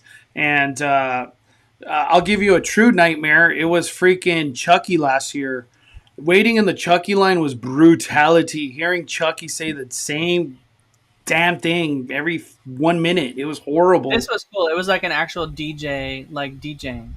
And honestly, they had a person dancing every time I was there. Like I never not just saw it empty. I never saw it empty. So shout out to Universal. The staffing wise, they did incredible. I had a chance to do the weekend yesterday. I have a lot of God. I have so many things to post that I just haven't got to. I'll get to them tomorrow. But the weekend yesterday, Danny, was like more scares that I never saw on the first day. Did you ever see the scare that was on the second floor of the weekend? Did you ever see Yeah, that? Oh, you did yeah. see that. Okay. I got my second walkthrough on the weekend was incredible. Like every single scare that you could get, it was like right when my camera was pointing at it. It was so good. It was like I got the one with like the lady that has all the eyeballs on her hand and stuff, and Yeah, like that one, dude. I yesterday's walkthrough of the weekend. I was like, wow. I saw like I feel like I saw three new performers or actors that I didn't see the other times. yeah, but it was like all his new music, and it was like a concept that you could tell where like all the horror that he was playing into it, and then it built up to the end where like he got turned into this like giant monster thing that like scares you at the end. So Let me see. See if I can post this real quick. I just want to show everybody. Oh, there it is. All right. Let me see. I don't. Twitter's been weird. Sometimes it doesn't let me post videos lately. Like it just goes into like go to draft or retry, and then I can't post it. I'll try to post it right now. All right. So that was your number three, Danny. So we have Monstros and Dead Exposure, the originals, top two. yeah, top two. All right, man. I didn't expect that because usually I love the IPs the most, but I would say number two definitely Dead Exposure. Um, Mm. the set in this was so great. Like, wow, they did such a good job on this, and like we were all ready to hate this maze because of the cheap like uh, AI art that they used for the poster of it all, like from Canva or whatever, you know. But it was really cool. I love that little monkey effect right there that Mondo's got lined up. That Yeah. was a little puppet, and it was really cool to like see that. I loved going through and like seeing how it all built up. Like you got the animal testing, and then you have the gorilla that like that had it, and he just like was going over control, like out of control, and he like killed the person that was there looking over the animals, and he was like going through the person's innards, and then um, and like you're building up as you go through, and it's like the whole containment area is like red alert, and so it kind of was giving me like Dark Entities vibes, like almost exactly Dark Entities. But and Rudio, who I was with, shout out to Rudio. I know he's not in the chat right now, but he said Dead Exposure was like a Knott's Scary Farm concept maze, but with a universal budget. And I was like, that's a perfect explanation of what it was.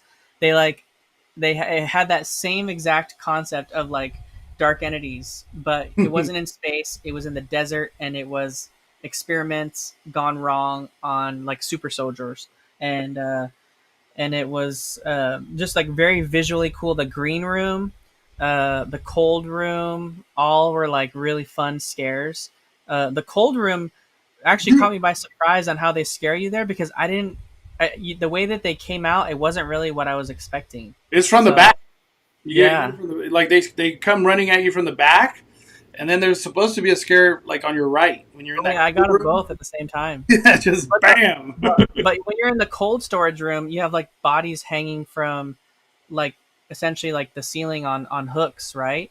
And so you're in the cold storage, and so you kind of can't really see as you're like walking through. And usually in those sections of mazes at Universal, like there's not really stuff going on there. The scariness of it is you're walking past these like bodies.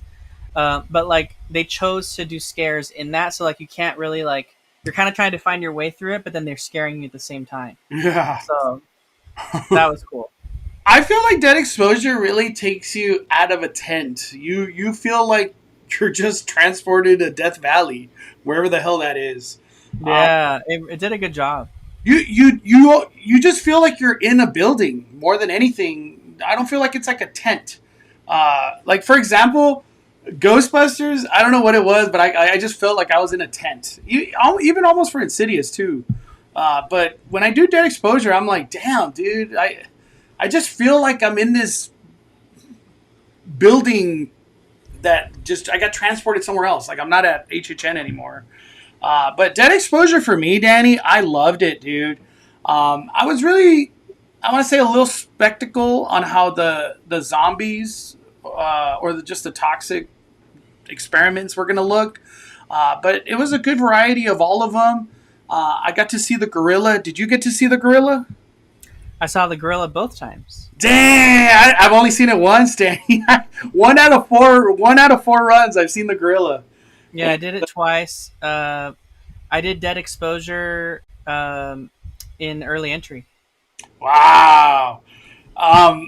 For me, Dead Exposure hits hard. It's a lot of fun. Good variety of scares. Good variety of characters, honestly. And the finale, seeing everything in like green flames and toxic and all, it really plays well. Like it's very eye pleasing from like a horror fan, because you're just like, dude, stuff went down, and it's almost like a triple or like a four scare at the end. There's a lot of actors in the finale. I really enjoyed Dead Exposure. It hit hard. Dead Exposure has a lot of repeatability. Like I want to do it a lot. All right, Danny, your number one maze of Halloween Horror Nights 2024. Monstro. Monstros. Wow. I would have not guessed, Danny, that Monstros was your number one, like at all. It was relentless. You could, if you are a person that wants to try to avoid scares and you like want to hide behind someone, you can't do that in Monstros. Sorry. Every single transition scene, there's an animatronic popping out at you. There's an actor popping out at you. There is no safe space in Monstros. So when you're going from, the I forget the name of the cowboy, like the El Taro. person.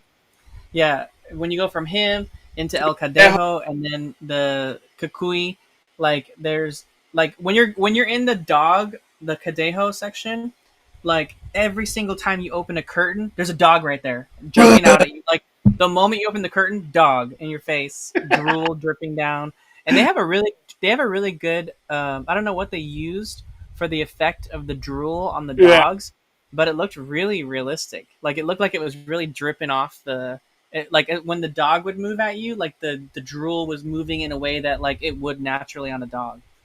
So that was cool. I love Monstros, Danny. Uh, I've talked Monstros with a lot of people, and I said the exact same thing you said. Is that it's relentless. It's like scare, scare, scare, scare, kadeho, kadeho, kadeho, kukui, kukui. Like it's like, dude, there's no break. When it's all staffed and you're hitting every scare. I feel like Monstros has the most scares, and Monstros, all these scares are like ground level, so they're in your face, they're in your space, like they're all up in you, both sides. Um, I love Monstros. For me personally, I think this one I enjoyed a lot more than number one. Uh, I don't know what it is. Maybe El Cucuy and all that kind of hits hard too. But from the first to the second to the third, I love all the transitioning of it all. Um, Monstros to me like really hit hard, and the fact that it like ends into luchadores, like Yeah. all this like scary ass, bam, bam, bam, bam. Luchadores are about to attack you too for like 3 minutes of that. Oh man, how did you like the puppetry overall? Because El Cucuy was a puppet too, not just Codejo. What'd you think? Yeah, I love the puppetry. I think the puppetry is better than the animatronic. The animatronics in Quiet Place were good. They were very good, and I was honestly shocked at some of the size of some of them. I was like, wow, they spent a lot of money on this stuff.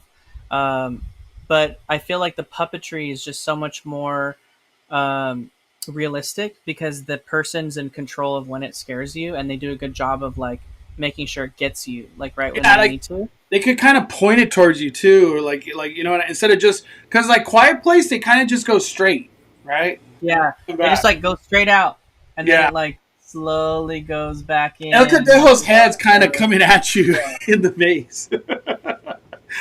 Man, that's cool to hear, Danny. I have my rankings. I'm gonna stick to these because it was like from my day one. These are my rankings. Insidious, I put it at number one. I've just had some incredible walkthroughs in Insidious. That five scare that they give you at the end is relentless. Monstro 2, number two. I like Texas at number three. Dead Exposure number four. Weekend at number 8. What Yeah, the? I know. I put the Weekend at eight. You know what it Maybe, is? maybe now that you get the concept, you'll put it higher. Yeah, dude, Danny.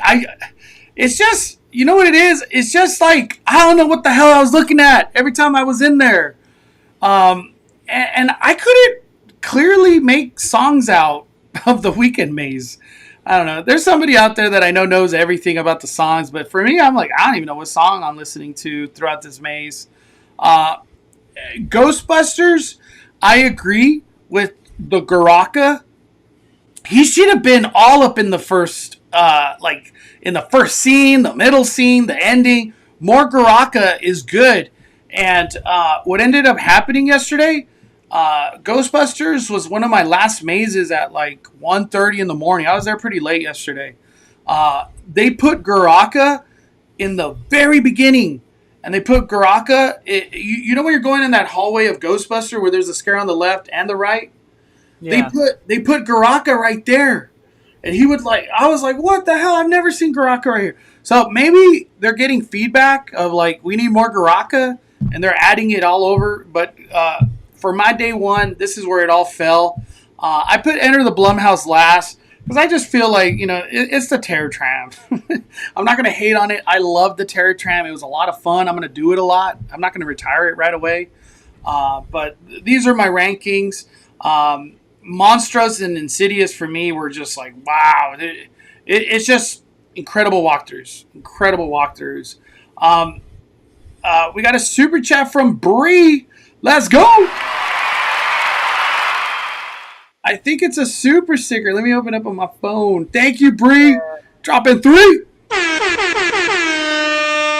Heck yeah.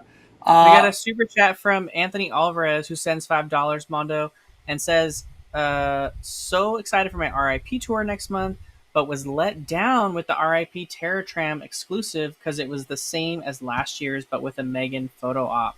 Now, I wanted to take this super chat, Mondo, so you can I have comment the on this. video. I want to let you speak on it because you had the opportunity to be able to do RIP on opening night. So you've already done RIP. Last time this year, you were waiting to do your RIP until after we. I always like doing RIP second week, but the way this one worked out, it was opening day. So what you're looking at is RIP. You walk into the Nope section, and she's just talking about like Jupe. She's talking about how great Jupe is, and you're in Jupiter Claim. And what ends up happening, and it's kind of an awkward moment that doesn't really make sense, but they ask everybody to get in a group photo for some reason. I couldn't even tell you why, but let me see. Yeah, right here. We're all in a group photo, and then a tether comes out right here. Okay, I'm like, okay, where's this going? Where's this going? The tether chases her out, and then it's the same exact Nope section that we've had for general admission the other years. Except they're not playing that song. The ee-oo. None of that. No song. Just weird-ass ambiance. And you know how the tether would all look up during that like that one scene or that one noise starts happening, which I guess is the alien. They don't do that at all. Like they don't look up. Gosh, I should have put up another video to reference it. But when the alien comes, they all look up and like, you know what I mean? None of that. For me, I'm gonna say it was a letdown, disappointment, just because it's like, why did this get made into an RIP exclusive? I don't know. I have to say I don't know. The photo op aspect and the fact that I got to meet like the grabber guy, this was cool. That's cool. Yeah, I know it was super cool. This actor was actually really great. Very creepy. Made me feel just like the movie where he's trying to be nice, but at the same time, like I'm gonna stab you. And then we were able to go into a Megan room. And this one, I don't know about it. I guess it's mainly just a photo op of Megan. So maybe for other people, it's kind of a bigger deal. For me, it was like, okay. And then there's like this purge room. And from a lot of people, they actually never even got the purge character. We got Demi right here. But that purge character in the background wasn't there. So they just had puppets, mannequins to take a picture with. So all of that you just saw, the black phone guy, Megan, and then this purge, those are all RIP. This is all in the building that got built on War of the Worlds. So that's what's in there. And at the same time, there's a Wolfman walkthrough, but they're not opening it right now. But why is that, Mondo?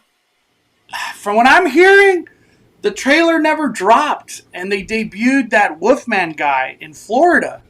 And the Wolfman got a lot of hate in a negative way. So I'm guessing Blumhouse and, the powers to be of their marketing, they were like, whoa, why is everybody hating the Wolfman already? We haven't even dropped the trailer. They dropped the trailer, I think, on Friday, finally, or Saturday. But the Wolfman's not going to debut. Someone was saying that that Wolfman section of Terror Tram is going to debut on Thursday. I don't know if that'll happen, but we'll see. But from the Nope section, it was just like, I don't know. You know what the right words are, Danny? Just to be honest, it doesn't feel special. It doesn't feel like this, like, oh, wow, we got this? No way. It felt nothing. It was just like, wow, what? You guys, I almost want to say they should just open up the Nope section to general admission. Let everybody just go through there better than make it a RIP exclusive. I like the RIP exclusive they did 2 years ago, where the Nope section was open, and then they took everybody backstage on the left side, and they had like a kill, like all the tethers killed somebody. To me, that was way cooler than you just walk through the Nope section with no music, and just it is what it is. But there's a lot of people in here, Mondo, that have questions about RIP, and I feel like it's a good time to comment on it since you did it. Um, our overall RIP experience, can you go through like the way it works when you check in and you eat and all that stuff? Yeah, so let me see if I could bring up this video. So when you do a RIP, you got to go in the VIP room, which is at the left. It's at the gates, the entrance, the very front entrance, all the way to the right side. There's this room, which is VIP. That's where you get your lanyard, which will be your scan. This is the VIP room. A lot of cool, like there's the badge that you get. Once you get that, you could actually get your RIP 30 minutes before. So our RIP started at 8:15. So we actually did a quiet place using the RIP line, because the RIP line is different from Express. They're separate. And then we did a ceremony. We could have probably done Monstros if we wanted, but then we went back to then start our RIP tour with the guide. To me, this RIP, maybe because it started at 8:15, it felt so fast paced where it was almost hard to keep up with the guide, because it was like, boom, finish, next house, boom, keep walking, we're going to the lower lot. I feel like when I've done the RIPs that start at 5 or even like 6:15, it's more of a chill vibe, and you're not so like in this rush. The RIP tour as well that started at 8:15, which is what we did, we didn't get to do the shows. So I feel like the people that do RIP at 5 or 6, you actually get a VIP section in Purge show, Chucky show. We didn't get that with the 8:15. So there is a difference. 8:15, 6:15, 5 o'clock. There's a difference. And to me, the more you get with your RIP, the better. So Yeah, Victoria commented in the chat, Mondo. She said, that's how I felt with my 820 RIP last year, doing 5 this year. yeah, it just, if you're dropping a lot of money and you have the option to do 5 p.m., 6 p.m., those go a lot further. Just from a more relaxed feel in your RIP. But I will say the food in RIP this year was incredible. Some people It were is included, right, for people that don't know. Yeah, the food's included in RIP. It was delicious. I enjoyed it a lot more than the food 2 years ago. Not that the food 2 years ago was bad, but like this year they had beet salad, all these different salads. They had like sushi, charcuterie, shrimp. Dude, like I never seen none of this stuff at RIP. So that was really interesting to see. And at the same time, like they have the stuff everybody loves, like mac and cheese, churros, chicken tenders. Like they had a lot. But one thing that I want to say about RIP that like you can't forget is your parking's included. I know not everybody has an annual pass, so your parking is not included. Parking at Universal is $35. You park in valet, I think it's like $45 to $55. But valet parking is included in your RIP, so don't forget that. I feel like a lot of people miss out on this. They just that ticket you get, they just validate it once you go inside of the VIP area at the beginning. RIP, amazing. I talked to a lot of people that did RIP over the weekend, and everybody had the same feeling of it was just worth it, super worth it. But you're paying, you're getting this experience is very catered to you, but it's expensive. Yeah. So, And for those that don't know, your RIP pass, your badge, after your tour, is an express pass unlimited. So you can go through, and it's like Mondo mentioned earlier, it's got its own line. So each attraction or maze has an express line, and it also has a regular line and then an RIP line. And so you're getting express, but like express, and you can do Yeah. it over and over and over again. You don't have to, you're not just limited to one time per maze. So you could go through Insidious 3 times if you want to. Yep. And I feel like the benefit of it, RIP really didn't shine this week because of low wait time. But you wait a week or two, Express could be 45 minutes. RIP, they just walk right in. Literally right in. They don't care about your Express. Um, Danny, did you do the Chucky show? I did the Chucky show.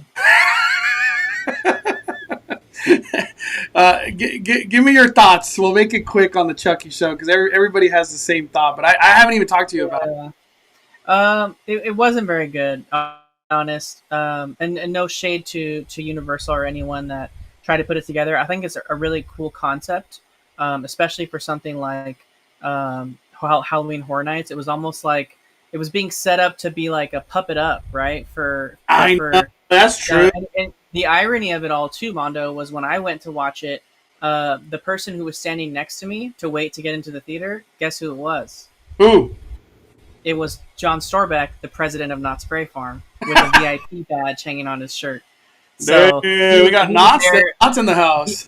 He was there trying to see what the competition was doing, and the thing that caught me off guard with it was they were literally setting it up in the pre-show area to be pretty like raunchy and pretty scary, and then when we got in there, it was pretty tame, and it wasn't like the old Chucky show where he like made fun of the people, which I think would have been really cool this time around. It was more he was answering questions in like the most tame way, and they put up a QR code that you could scan and fill out a form with questions.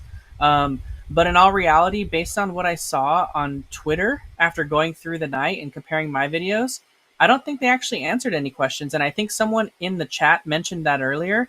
I think they answered the same questions every single time. Dude, I didn't even think of Puppet Up, but that would have been really good with Chucky. A Puppet Up with Chucky.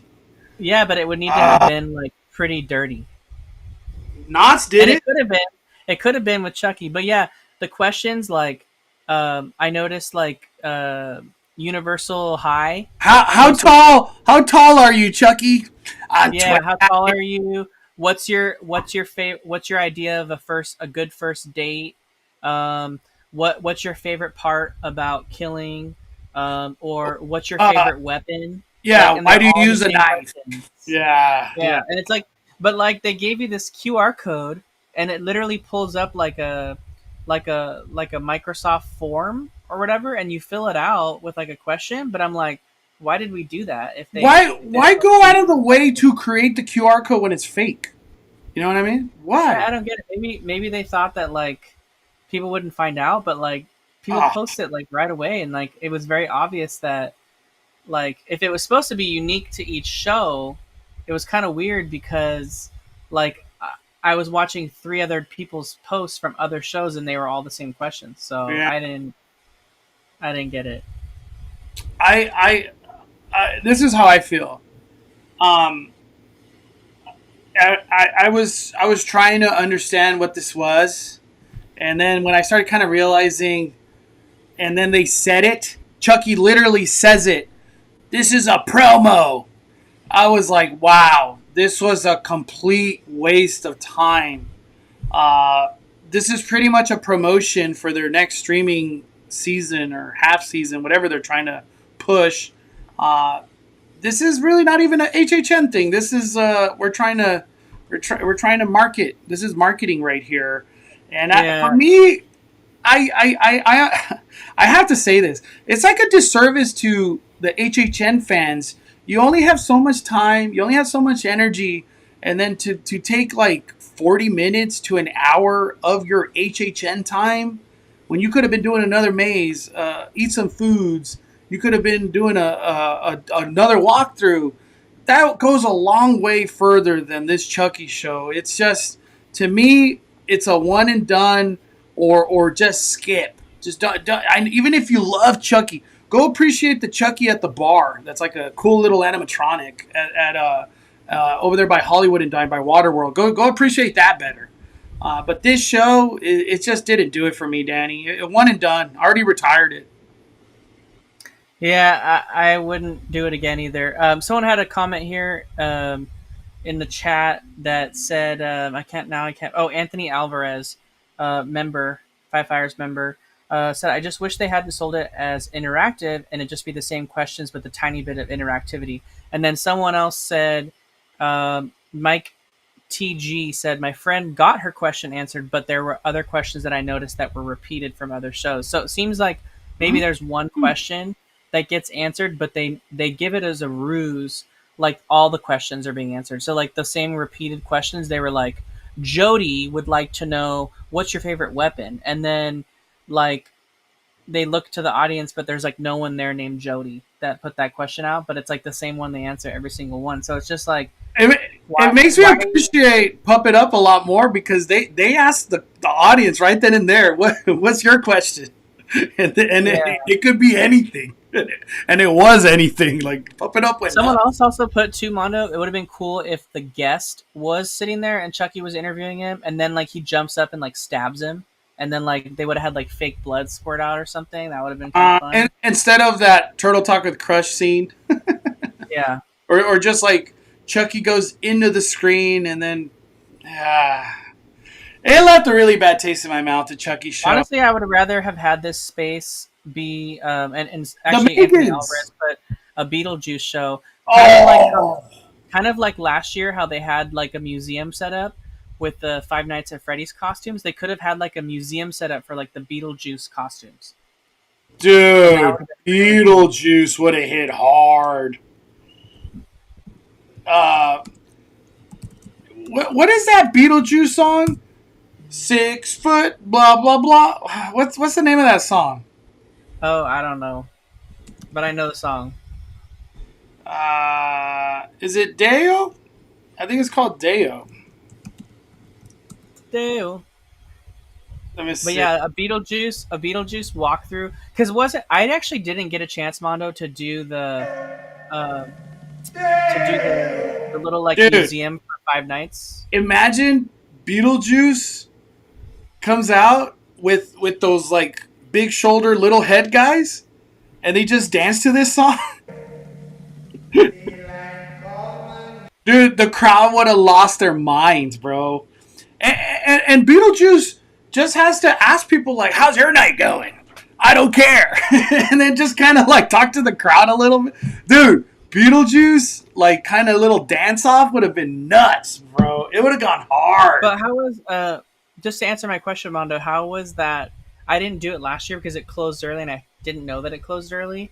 But the 5 Nights at Freddy's, like where the costumes were, that Blumhouse experience, was it set up like you watched a show first with like Megan, right? But then the rest of it was like a museum kind of thing?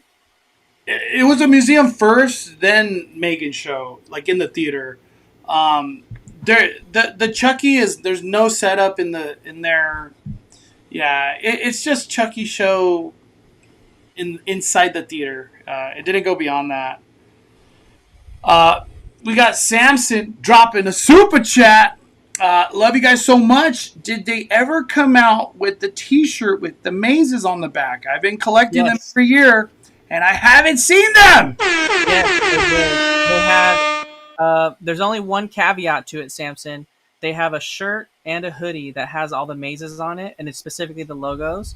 It has the punk rock logo on the chest of Halloween Horror Nights this year, and on the back it has every maze with the exception of the weekend. Probably because of copyright, like they couldn't make a deal with that. So it does not have the weekend on it.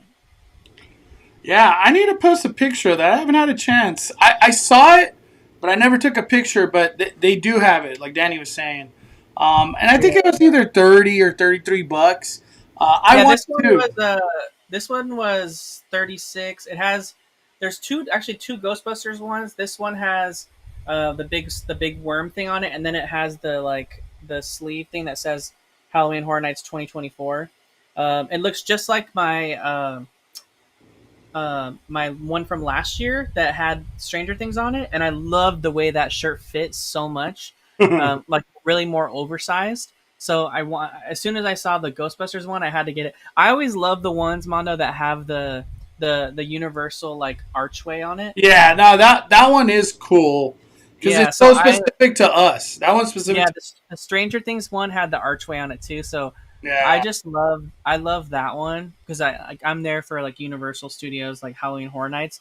Like the Quiet Place one was cool, but it just looked like I was wearing a movie poster for Quiet Place. It didn't really look like it was Universal or yeah. anything. So I like the ones that incorporate the Universal theme park into it. So that's why I usually went with those. The Lil Boo stuff from Orlando was really taking off a lot. They had like a little shoulder Stay Puffed Marshmallow dude, and they had We have that at Hollywood. and they had a shoulder Boo, like a little mini Boo, What? and the Boo was selling out. Like, and I had it in my hand. Wow. I had it in my hand, and I was gonna buy it, but I was like, you know what? I'm just gonna lose this. But it was $18. But it was like perfect little like blue pumpkin or Boo pumpkin, and it just was like it was like immediately they were all gone. By the end of the night, there wasn't any left. So I didn't even know they existed. They were that fast sold out. yeah. Um, I just want to throw it out there. What could make the Chucky show better? Just off the top of your head, what could make the Chucky show better? For me, I know the obvious answer, but for what do you think, Danny? Honestly, if it was a little bit, if they hadn't done like submit your questions kind of situation, because it was kind of awkward because you were like just sitting there like staring at Chucky, and then Chucky would just talk to the guest host or the narrator guy, and they were like really tame answers that like Chucky wouldn't say. Like it was like just too tame. It was like he was just talking to a regular person. So I feel like it would have been more fun if the audience participation was like they grabbed someone from the audience and they brought him up on stage, and it was like, you know, he kind of like roasted that person and like would make fun of them, kind of like the way last year, Mondo, at Scary Farm when we went to the monsters mayhem whatever, Yeah. and that guy kept making fun of you the whole time over and over again. Yeah, the host saying had it out. really inappropriate things about you the whole night. Yeah, that host had it out for me, man. Dude, but that's what I would expect from it. Like Chucky just like going at it against someone and then like roasting the audience members. That would have been more fun, and like people would have been super into it. But this was just like you get the ruse that you're putting in questions, and maybe they do answer one, but they answer one that's like really safe, and then they have the prepaid answers for all the other ones. And then all of a sudden, he's just like, "All right, that's everyone, bye." And then like, No, you know what I hate? I hate this, Danny. And that's our show. I was and then like, the doors open, and then they tell you to leave, and I was like, "What? It's already over?" So I just feel like interacting with the audience, like in the moment, would have been really cool. I think what would make the show better, get the QR code thing out of there. Have the host guy walk up to the crowd and, hey, what's your question for Chucky? Boom, right then and there. Kind of how Puppet Up did. Puppet Up, that guy went in the crowd. What's your question? What's your name? What's your question? I think that would be a better route to go. Obviously, inappropriate things, probably really, really ridiculous questions will come through. You're at Horror Nights. This ain't no kid thing. And I'm not trying to say like it needs to be PG, but like, dude, we're talking Chucky for goodness sake, right? My gosh, come on. And also too, that host could say something like, "Hey, let's keep all our questions like PG-13. Like, come on, no rated R craziness." But like, what do you guys have to ask? I think giving people the voice to talk to Chucky, I feel like that goes a long way because like now all of a sudden you're in the position of like, damn, I'm talking to Chucky, like literally talking to Chucky right now. I think that would go a long way, and I think it'd be funner because then it's like, if Chucky is roasting people or just being funny or mean, it adds the repeatability. But the current setup they got is a one and done for me. Instantly retired. We got Hobby C becoming a 5 member. Thank you for supporting the fire hobby. Appreciate you. Let's go. What do you feel, Mondo? Do you agree with Nightmare Gaming in the chat? They said, I feel like they cheaped out on us completely with Five Nights at Freddy's. All we got was a photo op after the tram. I feel like the Five Nights at Freddy's maze walkthrough would have stole the show. Everyone would have been. It would have been like the 3-hour wait. Everyone would have wanted to do it. You walk into Fazbear Pizza. They wouldn't be able to get people out of that area, dude. It would have just been the craziest, like, most like. Hey, every time I've done the Terror Tram and we're rolling at the end of Terror Tram where that Five Nights at Freddy thing is, I hear somebody in the tram go, like every single time I've done the Terror Tram, someone's like sounding out the theme song of Five Nights at Freddy. People want it, dude. People want it too much, honestly. Yeah, John Murdy better make that next year. That's all I gotta say. Yeah, it'd be a great. Better do it in a soundstage and do it right. Please, soundstage, and go big facade for the pizza thing. We got Anthony dropping a super chat. Do you think they will bring the Death Eaters back to Harry Potter Land next year? I miss them this year, and it was fun. I think they will. It sounds like, Anthony, from what we heard, the rumors are that it was a pretty last-minute decision, and it's not that they didn't want to have it, but in its absence, we got some really great scare zones, and I feel like the way that the scare zones, I almost want to say like it was a happy accident because it made like the upper lot like scare zone into scare zone into scare zone into scare zone, so it almost felt very Knott's Scary Farm-esque where you can't get away from it, at least on the upper lot. So that was really cool. But I almost want to say, Mondo, like maybe the success of the scare zone into the scare zone into the scare zone makes them say, maybe we don't need to pay for all these Death Eaters next time. Yeah. I don't know. What do you think? I this is how I feel, Danny. I miss the Death Eaters more in summertime, where they're doing magic, they're running around, and they're not really like you have to stay standing right here. They can just roam wherever they want. And then at the same time, you get the Death Eater show at the castle. I miss that a whole lot more than the Death Eaters at Horror Nights. I'm okay with no Death Eaters. It doesn't take anything from the experience of HHN. But I hope they come back for summer more than anything. That's how I feel. That's all right. And to close out the discussion, Mondo, do we transition to Fright Fest so you can give your quick opinions on that? Yeah. Real quick, any closing thoughts on HHN? Or we said it all? No, I think, honestly, my overall thoughts, even though it was really hot and like hard to get through the night. Oh, no.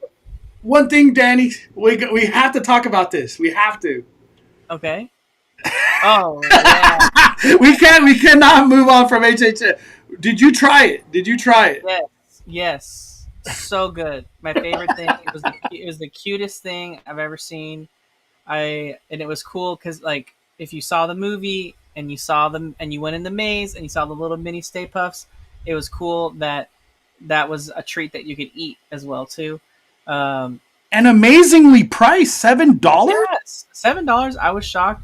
My only thing on this, Mondo, I would say I would immediately, right away, like take your pictures, make it look all cool, and then when you're gonna go eat it, I would immediately flip it over, remove the chocolate off of it, and like use half the chocolate, and then I would eat it, and it would be like really good. Did you feel like this could feed like 2 or 3 people? Because that's how I felt. I was like, yeah, 3 people easily because it's just so sweet, like so much marshmallow. Yeah. For me, this treat, it was shockingly good. I loved it.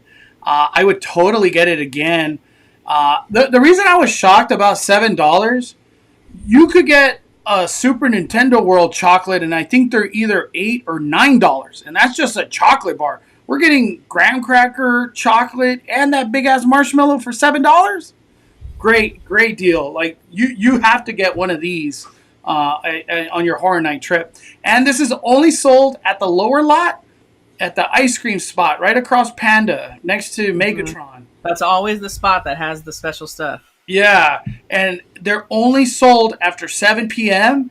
And the crazy thing is, obviously, everybody wants one of these. They actually sell out for the night. So if you Yeah, it want, was honestly. yeah, This is another to add to it, Mondo. Your opinion earlier about early entry, this worked out perfectly because what we did was we did early entry, went to the lower lot, we did the weekend, then we did Death Valley, Dead Exposure, and by the time that was done, it was like 5 minutes to 7. We're seeing the crowd descend down the escalators. Everyone's first stop isn't going to be Stay Puffed. They're going to go straight to a maze. And at that point, we already did 3 mazes. So, and in Rudio's case, he did 4 yeah, because he did Texas Chainsaw right away. So the we were able to right at 7 o'clock when the event started walk right up to the window and get a Stay Puffed, and no one was even there. So that's more of a push to use your early entry on the lower lot, because then you can also start off getting this marshmallow guy. your day's done. Like you already had a great day. If you did some mazes and you got the Stay Puft guy, a marshmallow thing. Oh my gosh. We got a super chat. Super chat from Toxicity Forever dropping 5. The reason why FNAF isn't used is because the developer of the game did not approve any additions to HHN, such as maze, characters, etc. Sucks. It's actually kind of shocking that they were even able to get props, like the actual props from the movie at HHN. Um, It'll be a shame if it never comes to Halloween Horror Nights because the fan base wants it. It would bring a whole new demographic of HHN fans that probably have never even been to Horror Nights, but they would go because of FNAF. Um, I hope it comes. We have the movie, if I'm not mistaken, it comes out next year. What a great time to do the maze next year. Uh, and imagine the merch, the FNAF merch. It would go hard. It would go hard. But thank you, Toxicity Forever. I'm not too familiar on all that, like the developer and all that kind of stuff. But man, one thing to just close out my closing thoughts on HHN. Incredible, epic weekend. Thank you to all the scare actors that just grinded Yes, through this. 100%. Yeah, Oh my god. all the scare actors that grinded through in 100-degree weather to provide this experience, to scare the S out of you, and to make HHN what it is. It lived up to the hype, even in the worst of conditions. So I say thank you to all the scare actors, and also thank you to all the hosts that are in there pushing the lines. Big shout out to them because they're dealing with that heat just as much as anybody. So thank you to all the people behind the scenes, in the front, the actors, everybody at Halloween Horror Nights, Universal Studios Hollywood. An amazing weekend. I'm just so happy. This event has just gone beyond my expectations. I love everything about it. All right. Yeah, the scare actors literally heroes. Like I don't know how anyone works in mazes like that. I honestly think it was a miss on Universal's part to not air condition those mazes. I think that's what Orlando has always done. I mean, I don't know how much money it costs to bring in those portable air conditioners to blow in to the maze. Even if it's just blowing a little bit, it'll do a lot to um, and I get maybe John Murdy's excuse is that like it's taking away from the immersion because the sound of the air conditioner, but like that's one thing that Orlando does is all their mazes are cooled. It makes it a good experience for the actors, which makes it a better experience for the guests in the maze. Like if it's so hot to where it's unbearable, the actor's just gonna want to get out of there. Yeah. And but like yeah, Shorter. the Short. actors really did their best to bring like their A game for opening weekend, even though it was like tough. So All right. Transitioning to Fright Fest Extreme. So Fright Fest, I had a chance. Shockingly, opening day was yesterday. I For me, it kind of flew under the radar because I'm just like on HHN blinders. Like I don't even know what else is happening in the world. I'm just HHN. But Fright Fest opened over there at Six Flags. I had a chance to check out their Scaramony. This Scaramony still hits hard. I just want to show it to everybody real quick, Danny. Let me put up the volume. Let me see. Yeah, that's one thing. Their opening like ceremony is pretty good, huh? I love it, dude. It just sets the tone. Watch. Let me play it. Let me.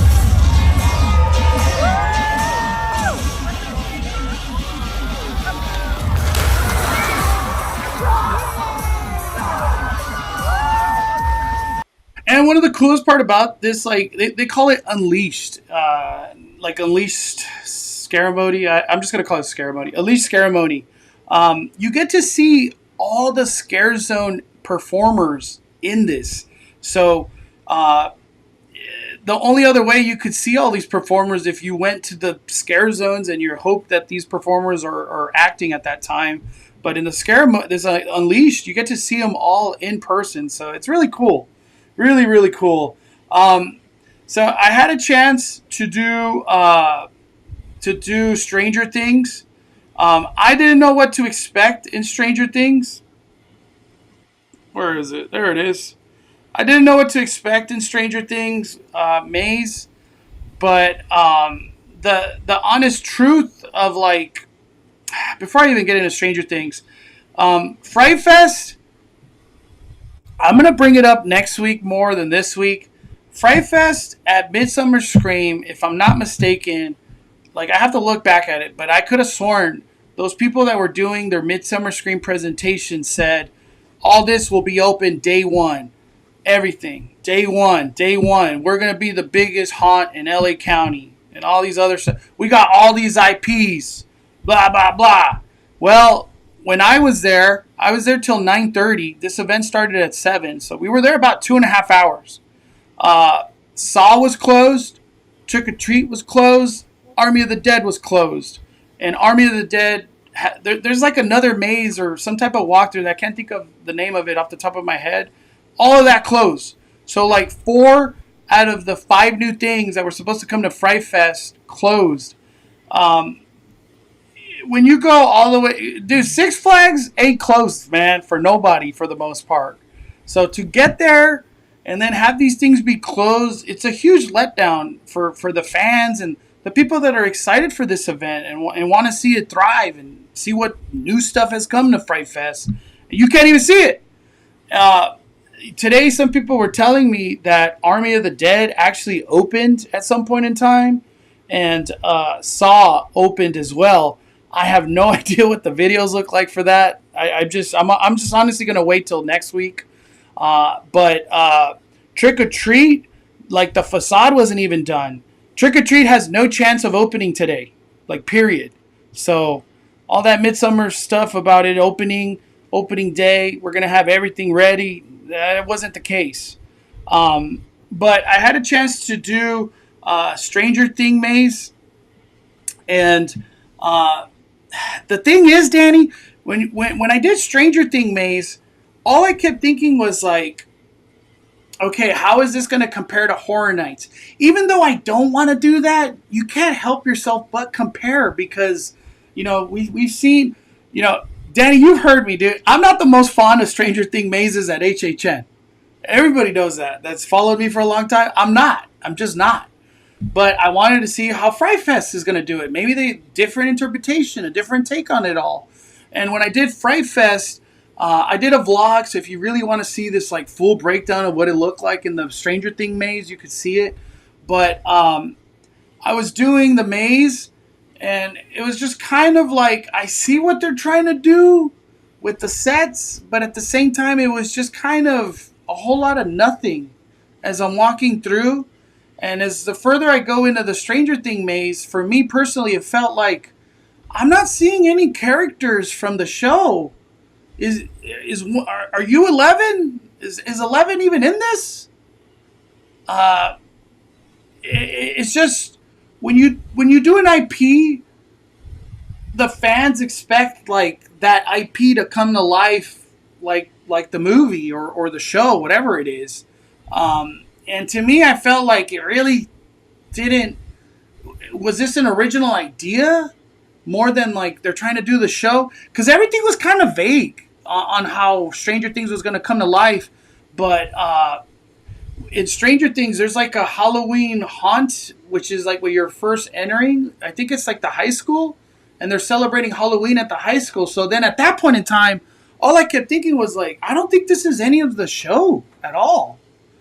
So Yeah, and it's crazy, Mondo, is that Six Flags actually entered a deal with Netflix, a multi-year deal, um, to be able to use their intellectual property. So I don't even know if after Stranger Things 5 comes out, if Universal will even have it. So yeah, unless probably not. unless unless they void this contract and decide to go with Universal again, I don't know.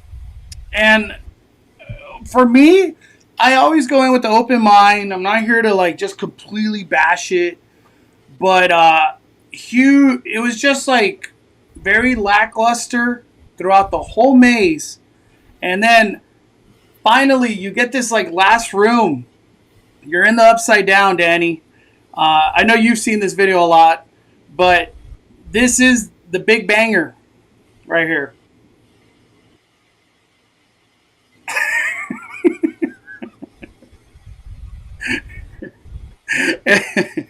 So our whole group, I had Junior, SoCal Tall Guy was with us. We had a couple other people with us too.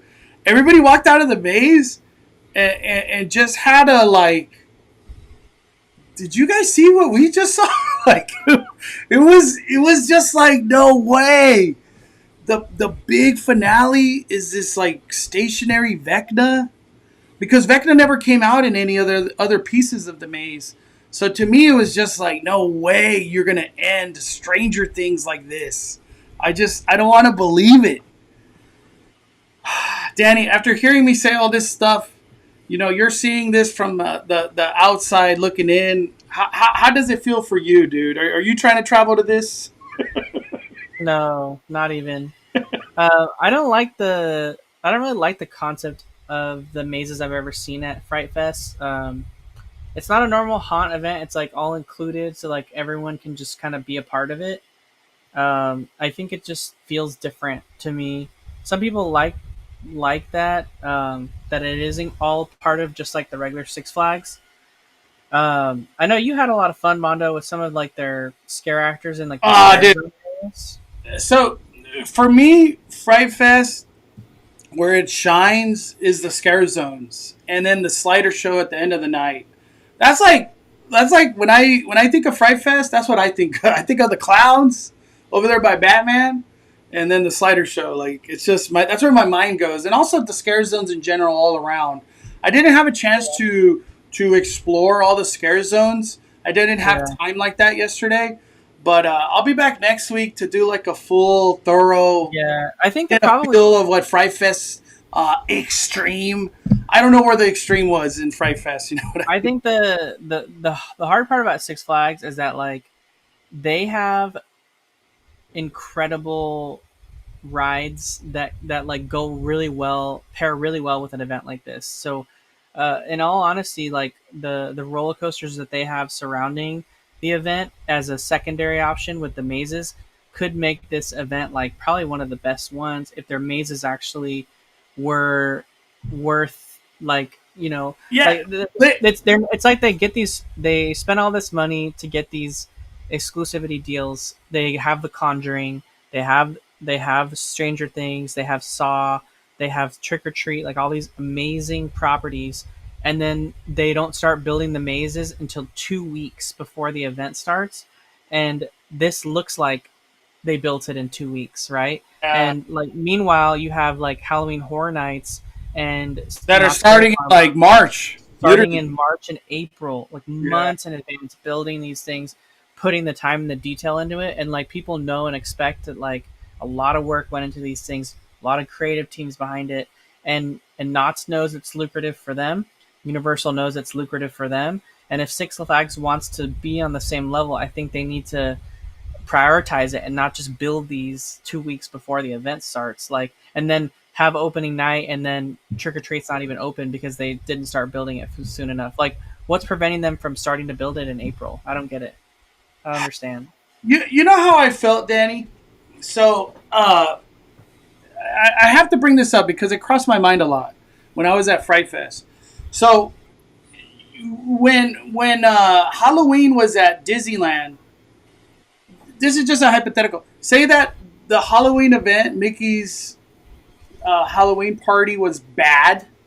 You're at Disneyland. Who cares? I don't care. You're having a bad time. You're at Disneyland. Like, no matter what, you're gonna have a good time because you're at Disneyland. Even if the Halloween party's not what you thought it was, you're at Disneyland. Like, there's no way to complain when you're at Disneyland. Oogie Boogie sucks. You're at DCA. It's rough. It's very rough. It's hard to stay to 11 o'clock or whatever. But when I looked at it as like Fright Fest, say you're having a bad time at Fright Fest, I feel at the end of the day, no matter what, you're gonna have a good time because they have badass roller coasters. So you could do a Wonder Woman, Tatsu, West Coast Racer, Goliath. They still have all these banger rides. So like to have a bad time, I don't think you really can, in my opinion, because at the same time you're still in the theme park, which is a big part of this event.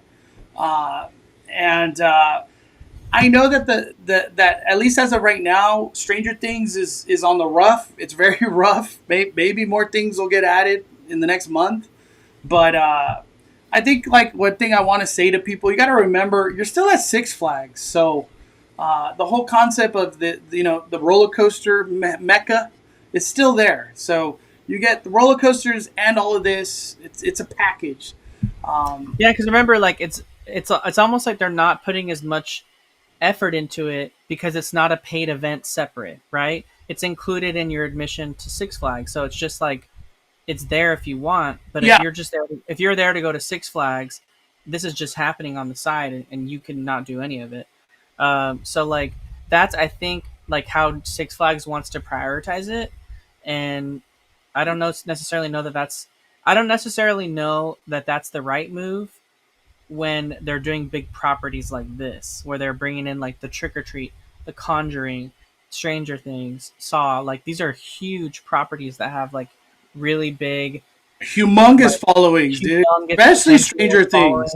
No, well, Trick or Treat, like Trick or Treat has like dude, insane like. Even if Trick or Treat is bad, it might even still have a 3-hour wait because Trick or Treat fans want to see it. They want to see it in person. Yeah, so I just feel like they need to figure out like I just feel like them combining it with just regular admission, it makes them feel like they don't need to prioritize it, and then they build these like cheaper mazes because it's like, well, they're not getting paid, they're not getting like express, they're not getting like $70 event tickets in addition to all the tickets they had that day earlier in the day. They feel like for whatever reason they have to do it as like a combo package. But like if they provide a really good experience and a decent amount of mazes, and they certainly have the room for it. Like, oh yeah, they got room, dude. They got more room than Knott's and Universal to make some awesome mazes, but they just don't do it that way. And I think that's to their detriment. And everyone's going to think of it as like, I don't want to do it unless I'm going to Six Flags already to like ride the rides. All I kept thinking was like, is Netflix involved with this stuff or are they not? That's what I kept thinking. Or was it just a literal, you get the IP, but Netflix won't be involved at all from a budget, creative? Like, that's what I'm wondering. That's what I thought of the whole time. To close out Fright Fest, I don't want to go too deep because I didn't get to experience it all. I will next week. I did Conjuring, and Conjuring was badass, dude. I was like, wow. I did Conjuring last year. It was his first year.